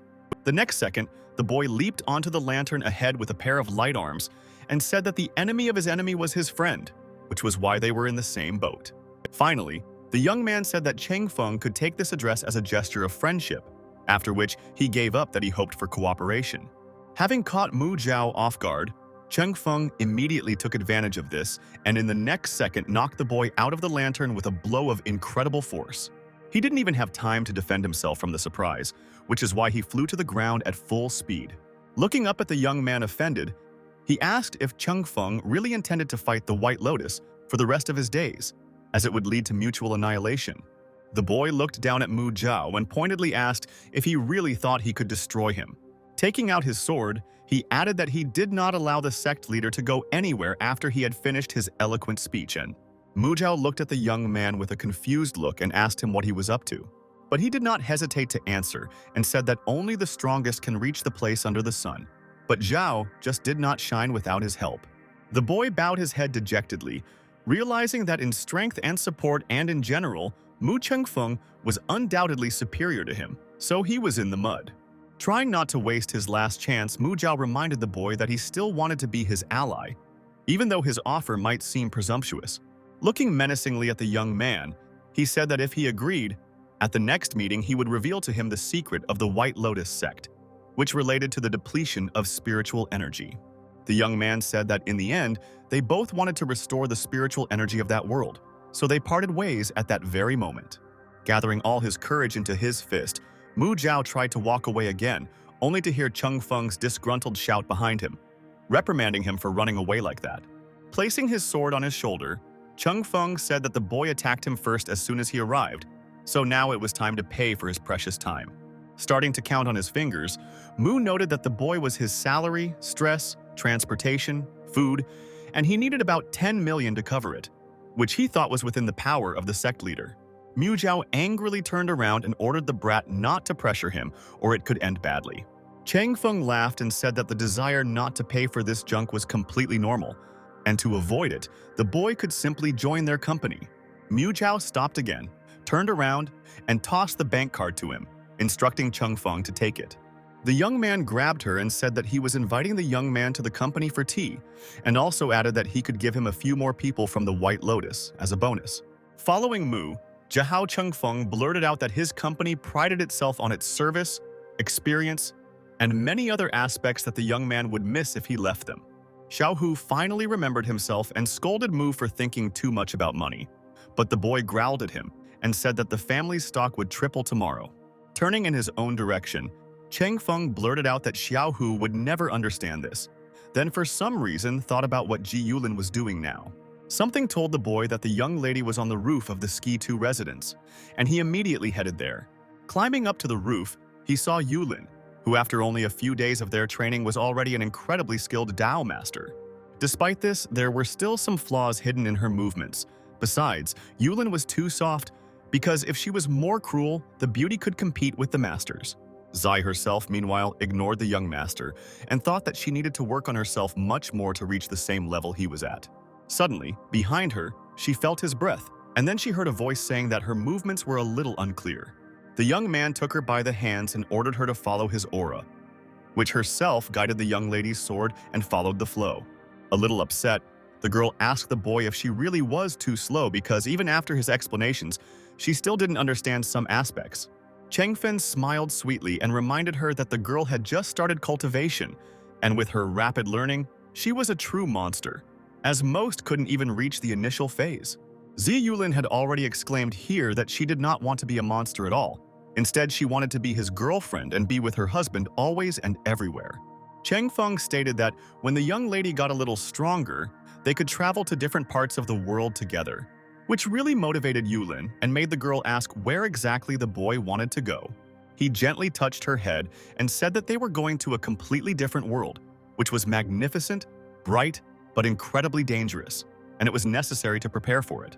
Mu Li's car, flying through the city streets at full speed, suddenly screeched to a halt near the building on the roof of which his friends were training. He got out of the car, followed by his mother, to whom he informed that the scoundrel was now 100% in the building with Zi Yulin. Mu Lei raised his eyes to the high-rise and mentally scolded his brother, adding that he was a real scoundrel who should be taught. The boy's mother, holding his nose tightly, ordered him to hurry, because the woman could not be in the city for a second longer than the required time. When they went up to the floor they wanted, they saw Chen Feng and Ji Yulin in front of them, who were interested and actively talking about something. A woman who overheard a fragment of their conversation misunderstood it, after which she immediately decided to reprimand her friends for their audacity and impudence. She displeasedly stated that they were incredibly inhospitable because they did not even invite their relatives to their home after they had been standing in front of them for several minutes. Cheng Feng took a few steps and, pretending not to have seen anyone, asked which relatives they were talking about, after which he advised them to go back to where they came from, because their friends were not happy with them. Yulin intervened in the conversation, opening the door to the apartment and ordering everyone to go inside because it would be much better to talk about all their personal matters there. However, Cheng Feng stopped her immediately, saying that the guests had come to them because of the shares he had bought, so they had nothing to talk about. Just then the aunt spoke up, reminding the boy that Master Mu had returned, and therefore the boy should have given him his shares, or else he would have paid for such impudence. Cheng Feng snorted disdainfully at such a statement, as none of his relatives had the strength to harm him. Mu Li, meanwhile, lost his temper and shouted for his brother not to be so insolent, as he had several options to ruin his life. In an effort to get at the young man at least somehow, Lei began to remember that he was an illegitimate son who no one needed, in whose veins Mu blood should not flow at all. Ziyulin could not stand such insolence towards Cheng Feng, so she immediately rushed at Mu Lei with the aim of teaching him a lesson. She ran up to the scoundrel and gave him a kind slap on the face, making it a kind of tradition. Stunned, Mu Lei stared at the young lady in surprise, not understanding how she could dare to do such a thing, since her mother was still working for his family. Not going to tolerate such insolence, Yulin gave him a second slap, exclaiming that he could intimidate her as much as he wanted, but he should not have said that about the young master of law. The bewildered boy rushed to his mother, pointing a finger at the young lady who had just beaten him, trying to get the woman to do something. The mother, in turn, gathering all her anger into a fist, walked towards Cheng Feng with heavy steps, reminding her that her son was the true future successor of the Mu family. She grabbed the young man by the shirt and menacingly asked him how he dared to beat her son, adding that it was no idea that he could do it so easily. But the young man was just smiling stupidly, because all he was thinking about was the side of Yulin that he had seen just a few minutes ago. Finally recovering a bit, he grabbed the woman by the dress, growling that he knew the Mu Lei family's legal succession very well. Tired of constant scandals and quarrels, he grabbed Mu Lei himself with his other hand and shouted loudly that it was time for the guests to go home. He violently dragged the relatives to the stairwell, which slightly scared the woman, who immediately began to scream, remembering that they were directly on the 16th floor of the building. Glancing over his shoulder at them, Cheng Feng added with a smile that he was only helping the guests get home faster. The boy took a few steps towards the window, stood on its windowsill and quickly pushed away, jumping out the window together with the guests. All three flew to the ground from the height of the 16th floor, crying out in fear, but Cheng Feng in turn flew down with a smile, assuring them that the guests were safe. At the last second before falling, the boy stopped with magic, then put the barely alive relatives into the car and ordered the driver to tell Senior Master Mu to follow them. Mu Lei and her mother, meanwhile, were sitting in the car, trying to distract themselves from what had just happened to them. Suddenly, Yulin ran out to Chen Feng, who was about to return to the house. The driver of the car, who said that he would definitely deliver the young master's message, stood and wondered if the young man was human, because not everyone could jump from the 16th floor. Mu and Yulin were left to watch as their relative's car drove away, while the girl wondered if everything would be okay with them, because it was indeed very high. The old man smiled and assured her that she had nothing to worry about, because apart from the night terrors, nothing else would disturb her relatives. Stopping the empty taxi with one hand, he added that, moreover, if the power fell into their hands, the Mu family would simply collapse. Cheng Feng stopped a taxi that was passing by and advised the young lady to return home, because he also had several unfinished business. The guy got into the car and immediately drove on, leaving his Yulin alone on the city street. He carefully read the address on the business card that Mu Zhao had given him and ordered the driver to go to number 32 Yellow Dragon Street. After a while, the boy stood on the roof of one of the workshops of the old factory and thought about the fact that absolutely all the evil power he had encountered before was nothing compared to the real magic. Even though Mu Zhou had given the barge a real address, he still used it for the purpose of getting rid of his own enemies and getting out of the water dry. Through the glass under his feet, Cheng Feng watched Li Xixi inside and thought that the entire White Lotus sect was rotten. In the meantime, The head of the Zheng family came to the saint, who began to scold her for the fact that the young lady did not perform her duties well, which she swore to fulfill. Without raising an eyebrow, the woman declared that the Mu family had a company behind them, which made them several times stronger than the young lady expected. An angry Zhen Bei approached the saint, who growled at Cici and ordered the girl not to think that she could get away with everything because of her beautiful eyes. His father rushed up to Bei, who pulled him away from the woman, growling at his son and reprimanding him for even creeping up to Cisa, who could easily kill him with one wave of her hand. But the little scoundrel shouted that Saint was an ordinary woman, and women had never ruled the Zheng family in history.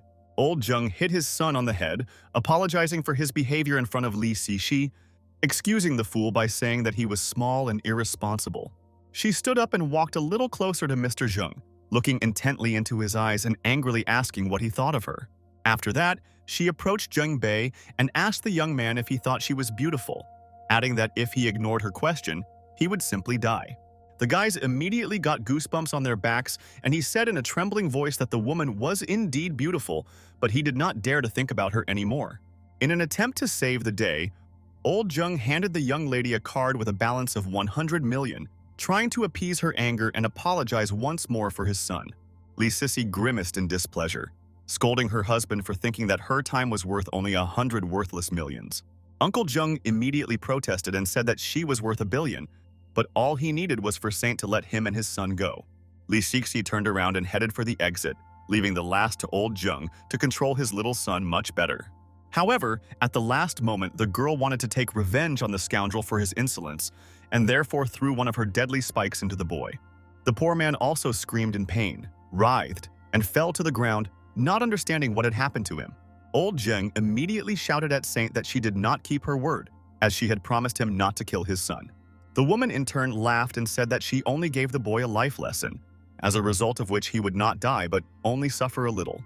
Taking another look at the poor boy who was writhing in pain, she laughed and said that from now on he would be without a part of the joy in his life. Old Zheng called out in bewilderment, demanding the woman's answer to the question of whether his son would ever be able to have children again. Cheng Feng, who was still watching this circus, smiled out of the corner of his mouth as he realized that Li Cixi was indeed a demon spawn, and Zheng Yue was now a eunuch. Suddenly, his attention was drawn by the sound of a motor, and the young man saw a car driving up to the abandoned warehouse, surprised that someone could be awake at such a late hour. The car stopped and stood for a few more minutes with the headlights on and the engine not turned off, after which it finally stalled. Zheng Qi came out of it, staring intently at the screen of her cell phone, saying that her father and brother were supposed to be in this strange building. In the end, she raised her eyes, which were filled with rage, and hissed that the Zheng family would ultimately belong to her alone. One of the members of the White Lotus sect suddenly ran up to the saint and informed her that a strange woman had approached the warehouse from outside. Li Cixi looked displeased at the subject and ordered him to get rid of the guest as soon as possible. But suddenly Old Zheng saw the image of his daughter appearing on the tablet that the saint's subject held out. The man immediately rushed to the woman, begging her not to do this, because the guest was his daughter. Li Cisa's face immediately became incredibly displeased and angry, after which the woman said that Mr. Zheng could not keep his secrets at all. Zheng Qi immediately stepped into the lineup and growled that it wasn't her father's fault because he couldn't follow her every move. Saints smiled with satisfaction and declared that the young lady was much more careful and direct than his naughty son. But Mr. Zheng walked up to his daughter, took a swing, and hit the poor thing with all his might, saying that he didn't let her come, and adding that it was incredibly dangerous. But this time there were no tears in her eyes, and she said that she knew very well what she was doing. The young lady approached Li Cisa and said that she was the eldest daughter of the Zhang family, and therefore expected future cooperation from the woman, because very soon she was going to become the head of the Zheng group. She reached out to Li and offered the woman 10% of their shares if she agreed to cooperate.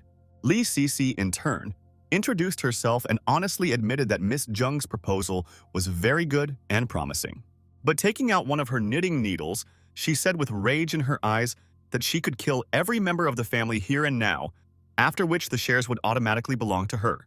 She was immediately approached by Old Zheng, who asked in surprise why the White Lotus sect needed their small fortune, but the man decided not to take any risks and still did not reject the offer of cooperation.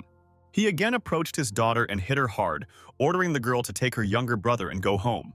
Seeing that the young lady was not going to obey his order, the old man growled for her to get away while he was still kind and in control of himself, and even so, Zhengqi's hands went down and her eyes filled with tears. But she brushed those thoughts away in an instant, even though she was disappointed in her father's attitude.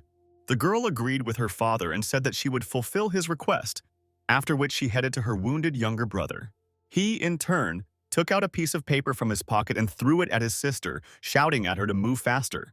Taking a deep breath, Zhengqi calmly said that she would get her brother home quickly and that he had nothing to worry about. Suddenly, a knife appeared in her hands out of nowhere, with which the girl quickly headed towards Zheng Bei. The young lady rushed at the boy and stabbed him in the stomach, exclaiming that after his death, her father would pay more attention to her and never look at her the way he used to. Old Zheng cried out in surprise, while Li Shishi praised the girl for her courage, adding that she now admired little Qi. Mr. Zhang ran to his son, who was lying motionless on the ground and barely breathing. Tears flowed from Zheng Qi's eyes, and she begged her father to trust her for the first time in his life and hand over the family, after which she would never let him down. Saint intervened in the conversation, who suggested that the girl join the White Lotus sect, in which she would be able to shine even brighter. Old Zheng, who was holding his dead son in his arms, asked Li Shishi in a barely audible voice to suspend their cooperation as he needed to take his family home. The woman allowed the man to take Zheng Bei and go home, but Zheng Qi had to stay. Cheng Feng understood that this was a bad sign because the White Lotus sect would not let the girl go home, and since she had recently been his wife, the boy could not stay away. The next second, the boy broke the glass under him, after which he flew into the warehouse straight through the ceiling. He stood between the two girls and menacingly scolded Sisa that the woman was going to take away her daughter from the Zhens after the already painful loss of her son. Looking at Zheng and Bei in his arms, Cheng Feng advised the saint to leave him some hope if she really wanted to take revenge on the man. But the woman did not pay attention to his advice and simply asked why the young man came to their company. Opening his hands solemnly, the boy said that no one but him could protect the Mu family and those who were dear to him. Smiling ironically, Saint sat down on a box and playfully asked if the boy could kill such a beautiful woman like her. Cheng Feng smiled and objected, reminding the beauty that he was now in a company whose rules he had to follow. He added that Mr. Zheng had spent billions to hire the woman and then added another 1.5, so now this amount belonged to Cheng Feng alone, as well as to Shixi herself. Folding his hands seriously on his chest, he said that he was not at all interested in the young lady's small affairs, so he offered to come to his company for tea and solve everything peacefully. Not going to agree to his terms, Li Shishi asked what would happen if she didn't accept his offer. She reminded the boy that he was going to go against a hefty sect alone, which made his chances of losing incredibly high. But Cheng Feng only laughed out loud at such a statement, taking out his sword and calling all the sectarians senseless shrimps who wouldn't have the strength to fight him. Parabok demonstratively made several swings with his sword, after which it left behind a beautiful and mystical blue flame. But in addition to the beautiful flames, a huge crack appeared on the floor of the warehouse, which gradually began to drag everyone to the middle. Cheng Feng smiled again and playfully asked the young lady her opinion on how he had found her lair so quickly, as even his company would have taken much longer to do so. The woman immediately understood who this scoundrel was alluding to, and her heart was filled with anger and a desire for revenge. Seeing those lights in her eyes, Cheng Feng said that Mu Zhou had given him the young lady's address in order to use it to get rid of the saint. Seizing the opportunity, Cheng Feng decided to offer Li Shisa a deal to accompany him to his company, after which the boy would release the woman from her duties. However, the sis weren't going to give up, especially with their dreams of old Zheng's incredibly strong-willed daughter. Cheng Feng looked at the poor old man, who was still crying for his son, and said that this was his biggest punishment, after which he would not be able to be a sober head of the company. Remembering Zheng Qi, who was standing next to him, he turned his gaze to the young lady and thought for a few seconds, studying her carefully with his eyes. Realizing that Cheng Feng had so easily gained control of the Mu Zheng family, joined the company, and had a large sum of money, Li Xixi finally realized that the boy was anything but ordinary. She tossed him the bank card and said that if Mr. Zheng had even half of his abilities, there is no way that little Bei would have ended his life so senselessly. The boy grabbed the card and continued to listen to how Svayat almost agreed to his proposal, since it was indeed the most logical way out for a woman. In the end, having made the right choice, the young lady ordered her subordinates to return to Yuzhou, behave quietly, and wait for her return. She approached Cheng Feng and asked what he would do with the Zhengs. However, their family had fallen apart and did not pose any threat to the boy yet. Old Zheng, leaning over his son, wailed that he was not letting his daughter rule, trying to protect her from the cruelty of the world. He said that if she had stepped into his place, she would have faced a terrible world and incredibly dangerous people from whom he wanted to protect her. But Zheng Qi fiercely declared that she knew what she wanted, so everything she did from the beginning was to prove her worth to her father. He stood up and looked over his shoulder at her, saying that despite his power and wealth, a pack of hungry wolves was always waiting and sniffing out the slightest weakness to strike. He told his daughter that the old man's first thought when he woke up was the number of mouths he had to feed, not the amount of money he could make. And in that case, if the man refuses to feed them, hungry mouths will tear both him and his family apart. All he could do was protect his family and his children, but now he didn't even have his own son. The man knew very well how much better Zheng Qi was than Bei, but it would be too cruel of him to demand such resilience from his daughter. Old Zheng said that although Bei was not strong, he was quite cruel, so the young man would have no problem protecting his family. But covering his face with his hand, he wept again, realizing that he had never been in more despair in his life than now. Poor Qi fell to her knees and said that she would never let her father down in her life, and even more so, she would not disappoint his expectations. But the man did not care. He raised his eyes to heaven and said that now he had nothing to do with what was happening. The girl couldn't help herself and cried too, saying that she would inform her family about the car accident in which her brother died. But this did not reassure old Zheng, and he began to beat himself up, berating himself for how worthless he had been all these years. Zheng Qi immediately cried out that she promised her father to lead Zheng's group to the top of the mountain and reach all the highest heights he dreamed of. The man said that from now on, the daughter was on her own, advising her to only stay close to Cheng Feng, as he was the only one who could protect her. There was nothing left for him to say to the girl, so he picked up his dead son and carried him home. With slow steps, the man approached the car and put Bei in the middle, sitting behind the wheel and leaving the girl alone.